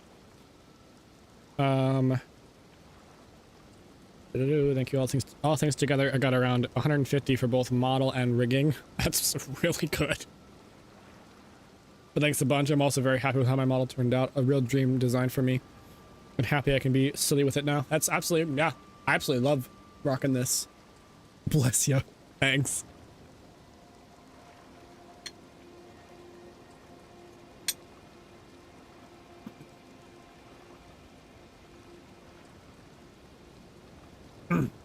What is it? What are you holy crapping about?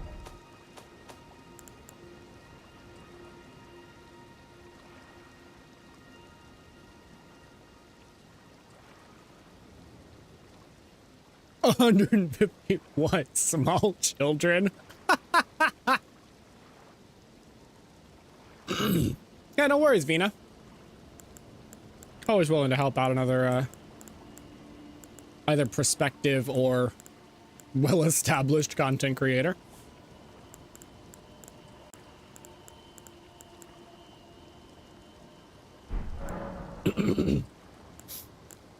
Okay, so how do I use the physic?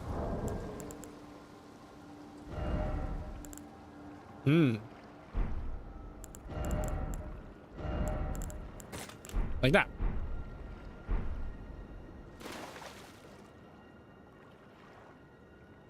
Sorry, get your mind out of the black market.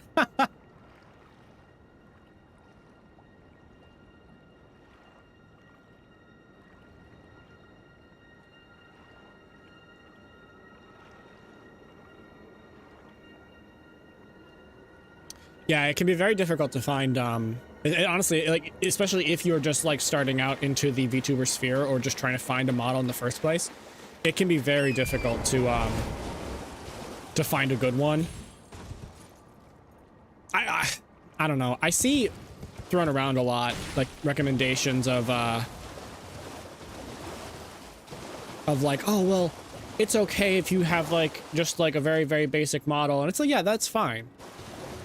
But I opted for a good model, like a proper, like a really good model, you know?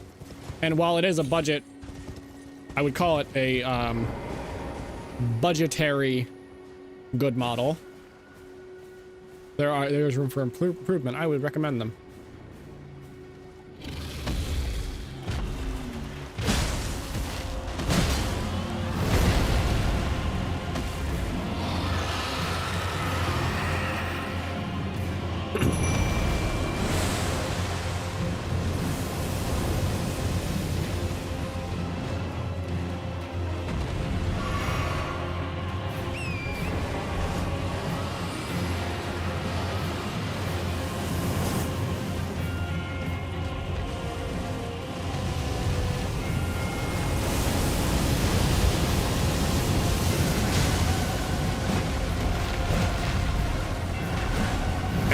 Shit, fucking hit him!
Get over here. All right, that's fine. I'll take that. Get the fucking leg. Oh my god. Holy crap, I lived.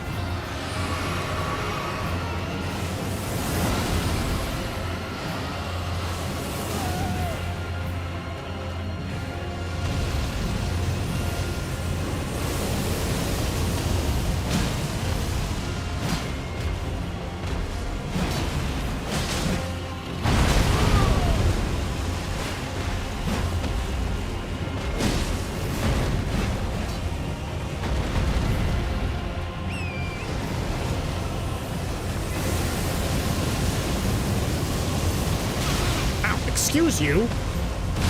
Got him. Do you mind? Very rude. New draconic power is available.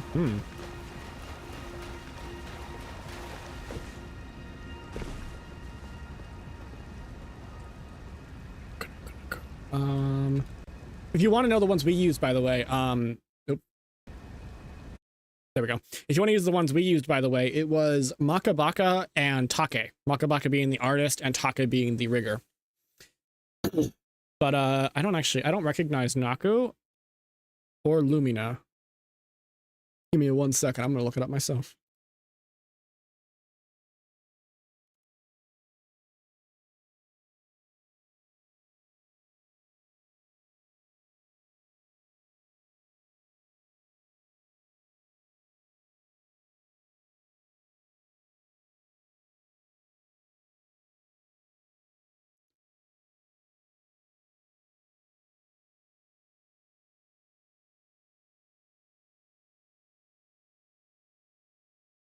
Cool.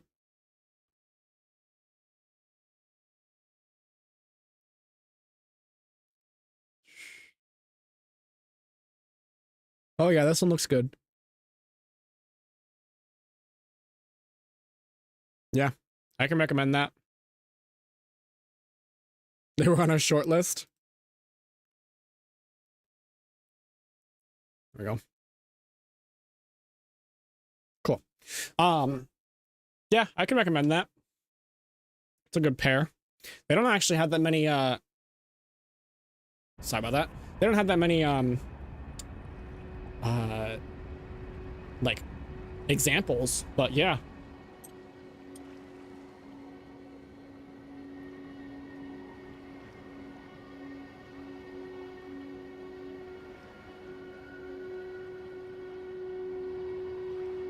Might be. It's surprising though. If Naku is new, it'd be surprising because he's already they're already a pro. So perhaps they were just experienced otherwise. Ah, there's the academy key.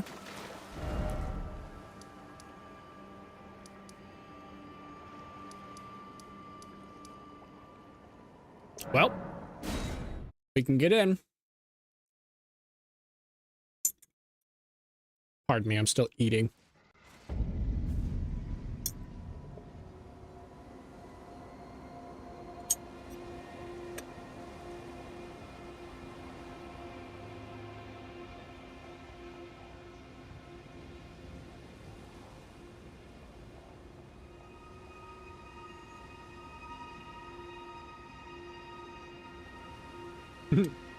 Good luck, Matriarch. You too.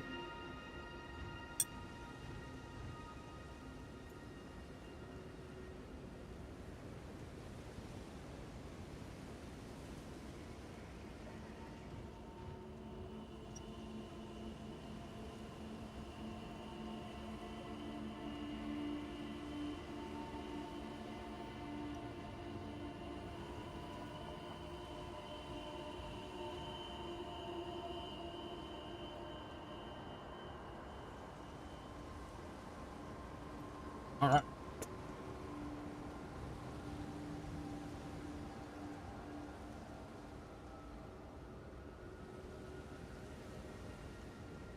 Couscous finished. Food consumed.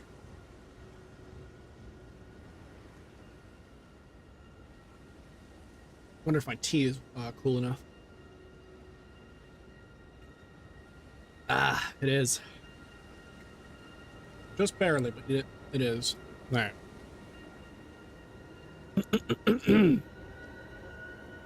Let's get back into it, shall we? We're going into Hogwarts.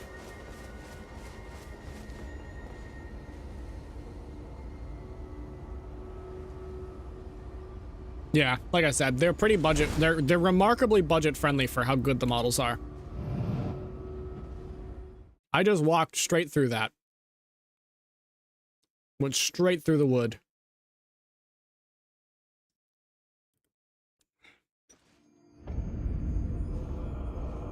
Liurnia of the Lakes.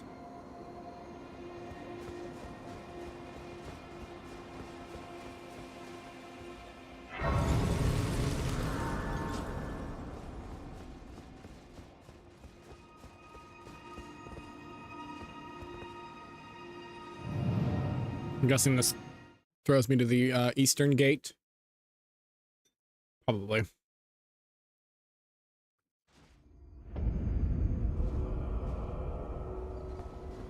Cool. Oh, this is actually an area where I farmed for a while before I found that Dragon Barrel farm area.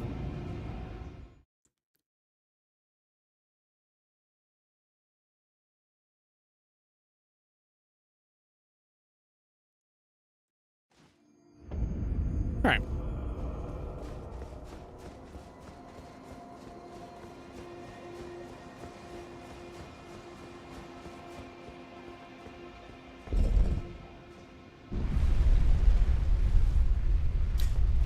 Well, being frugal isn't a bad thing, Nag. Oh. Look at this. It's like I'm right back home.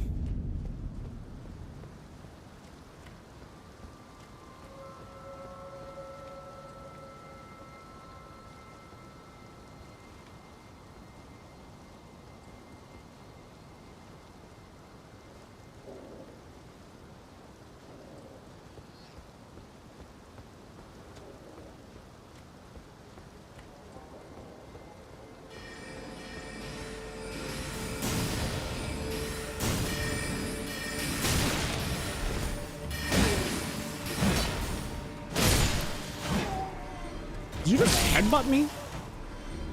Seriously?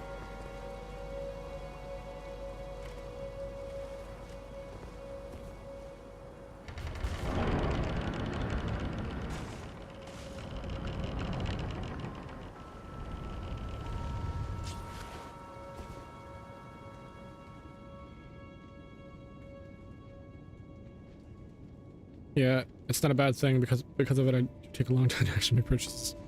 Fair enough. Hello, Cecilia Immigrant from Whole Life Justice English. Whole Life English Justice.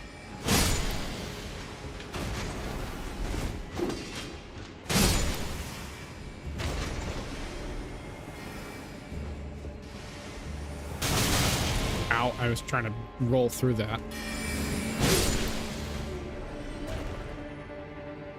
I cannot take these guys seriously with their, like, porcelain heads.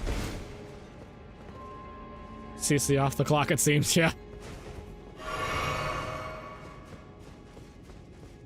Well, I don't know, with how much money they have to make. I wonder about that. I wonder if she would need an off-the-clock job.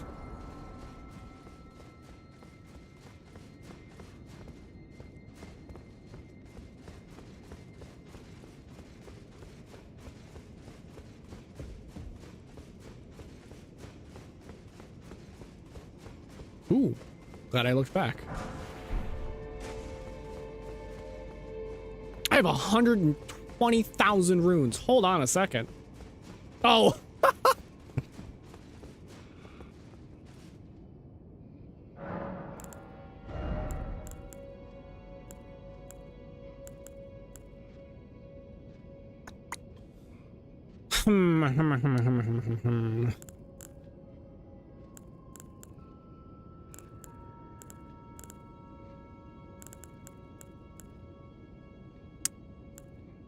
I kind of want to do magic. Like, sorcery magic. I think it looks neat.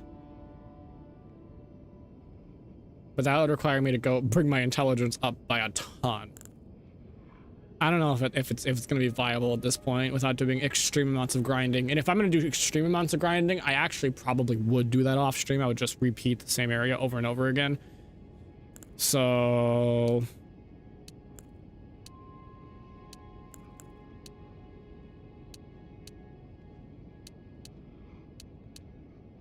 more health. I kind of want to get my health to 40 because I heard that's kind of a soft cap.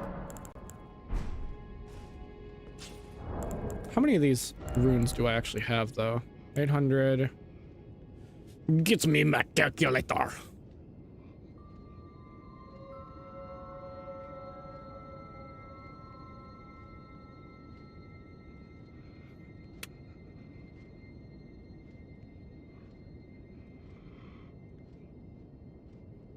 All right.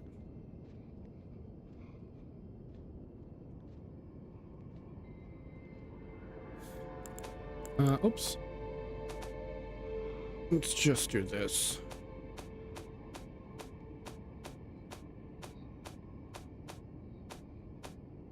Oh. Really?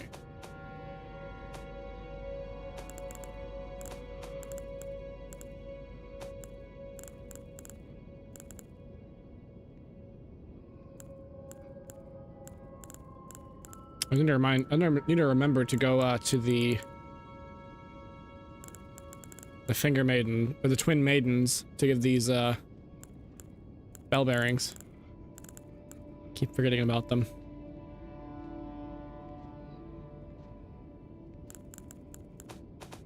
All right, never mind then. Okay.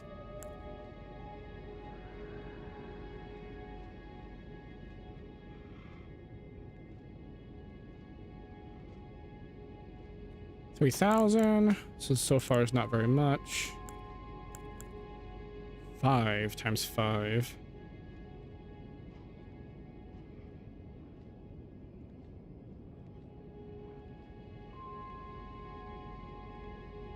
Still not enough. All right, Nag. Thanks for coming. I appreciate it. Have a good night. Try to get some sleep. I don't know how much longer I'm gonna go, to be honest. I might actually call it pretty soon. We'll see though. See if I can actually get some reasonable sleep tonight. Yeah, we'll hold off on using these. I don't think I have enough of them to make it really worth it.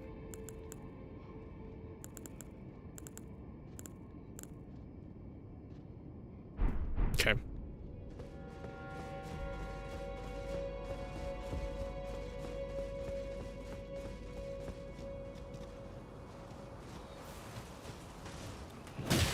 Boy! It's taking my FP away. And the bird said I don't actually really need it. Oh gosh.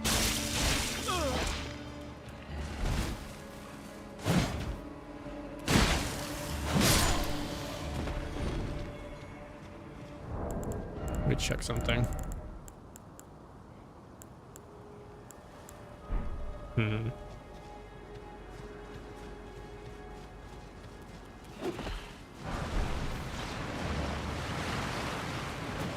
Okie dokie.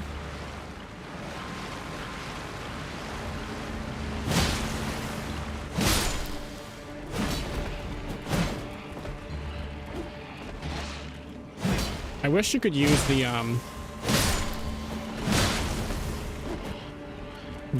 halberd as a proper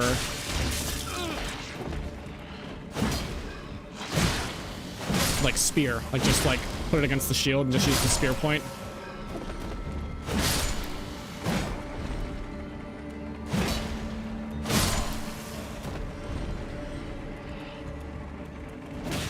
Oh, God damn it. I hate that they can grab you through the block.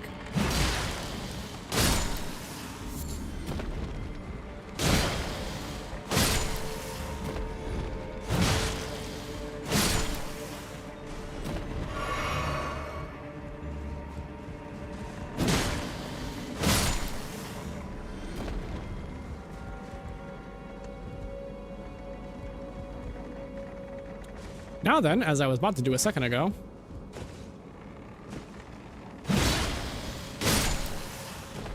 put my light on.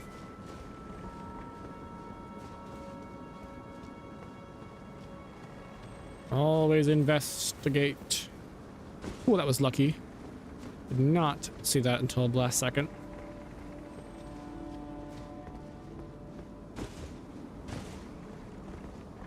Okay, nothing over here.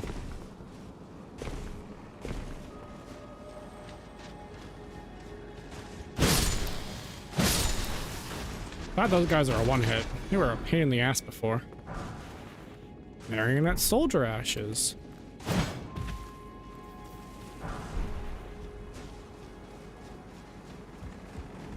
Hey guys.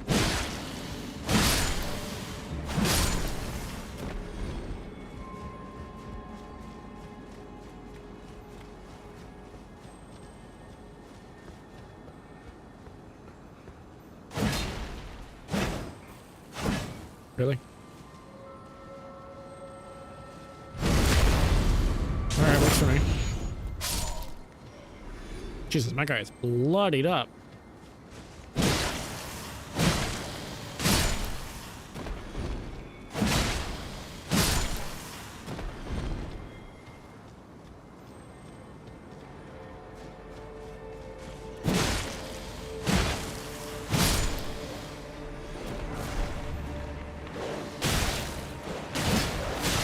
What in the fuck? It missed?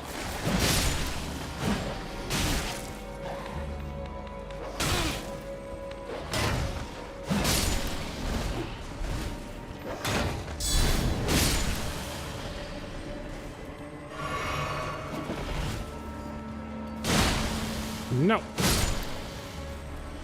Go away. I don't want your angry hug.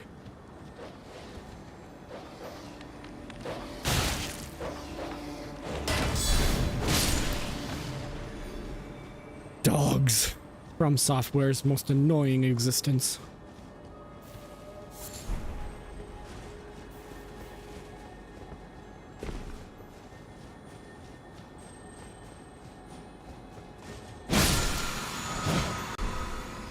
Oh, that might be fun.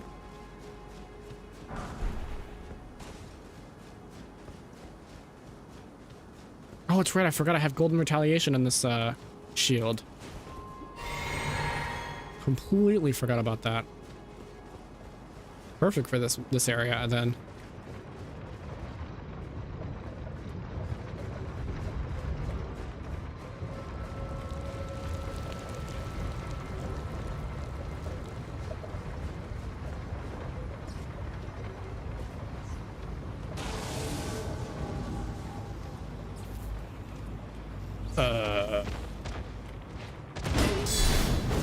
Too far.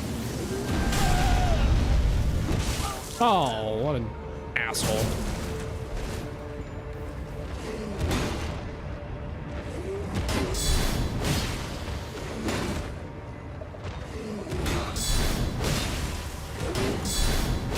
Got him.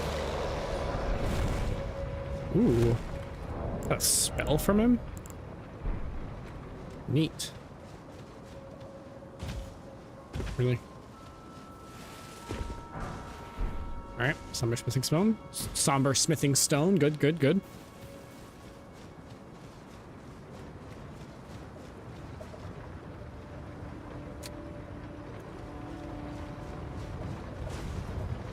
Iron one.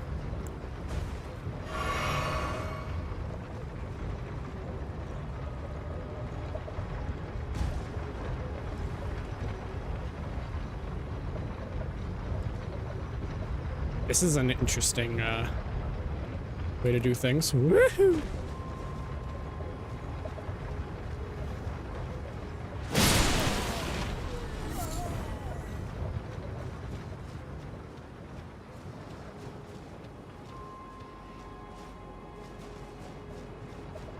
Hello, friend.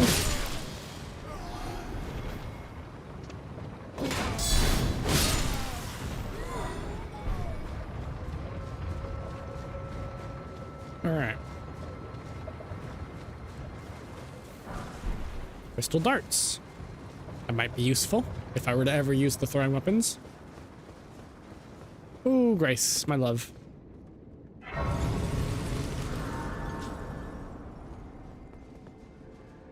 Let's get this blood cleaned off.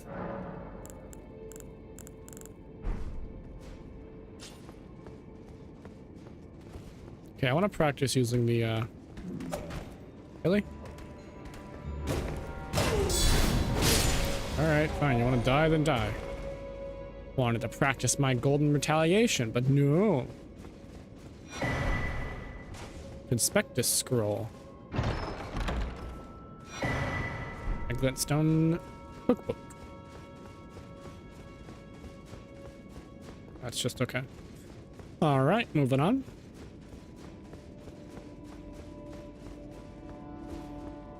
Hey, you. You too.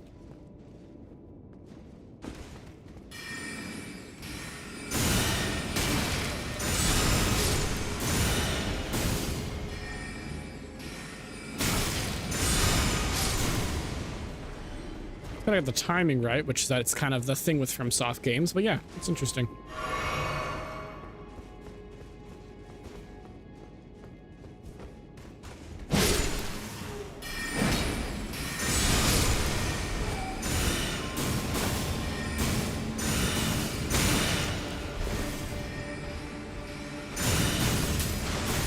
Oh, it's a fucking jar.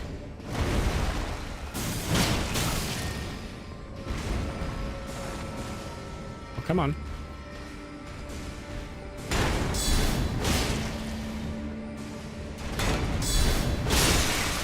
Sorry, mate.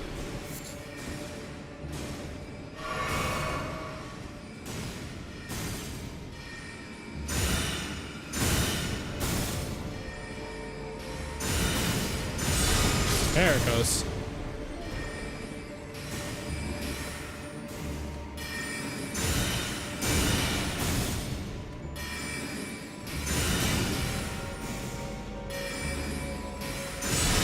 There we are. I'm trying to practice it.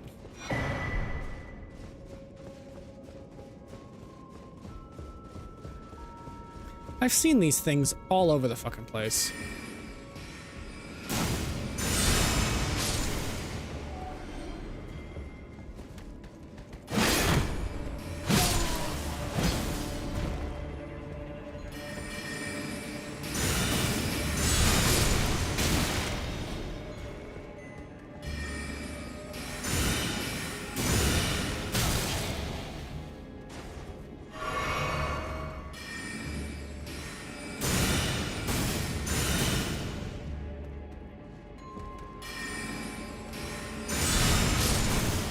There we go. Getting the hang of it, getting the hang of it. I've seen these, like, what are they, like? They look like they might be like a clock of some sort. Like a sundial, or I guess in this case, maybe a moon dial.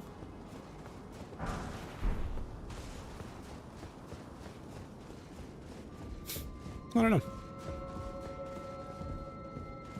Oh, boss room. We are quite a ways away from a... Alright, well, I think I know what this is. Yep.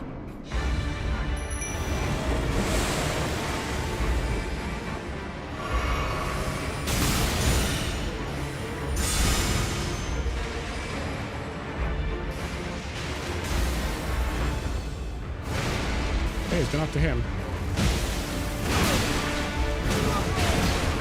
Alright, I am definitely over leveled for this guy. Oh.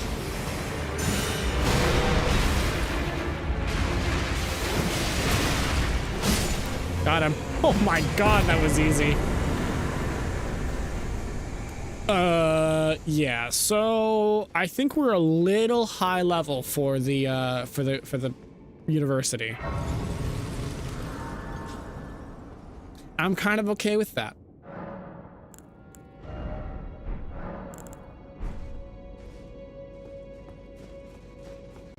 Ay, ay, ay. All right. Keep going a little bit more, and then we'll call it in just a sec.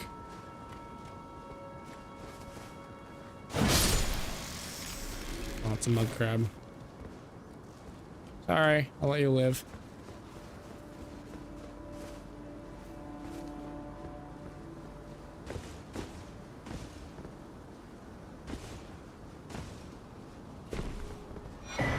Oh, I got a key. Nice. Oh, these fucking things.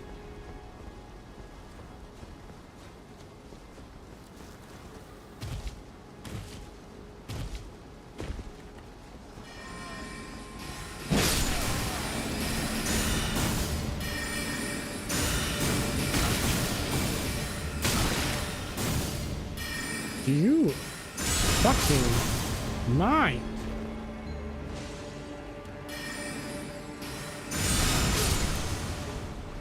Cool. Well, looks like I got friends coming up to me.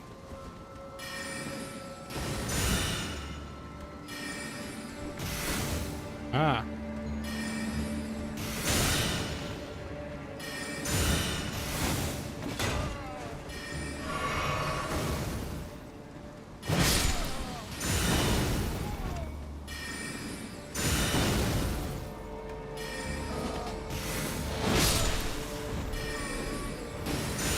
Come on, stop hitting the wall.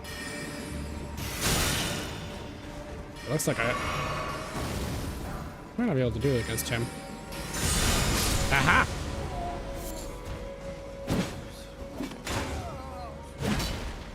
Oh my god, camera. Thank you.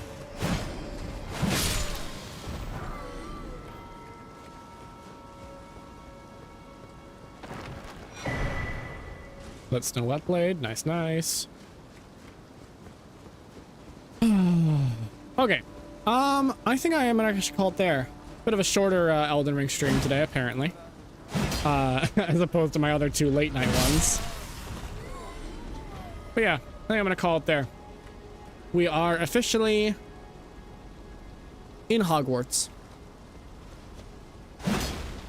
Ray Lucaria. Alright, I don't really have anything to say per se. Let me check what I'm doing tomorrow. Hold on.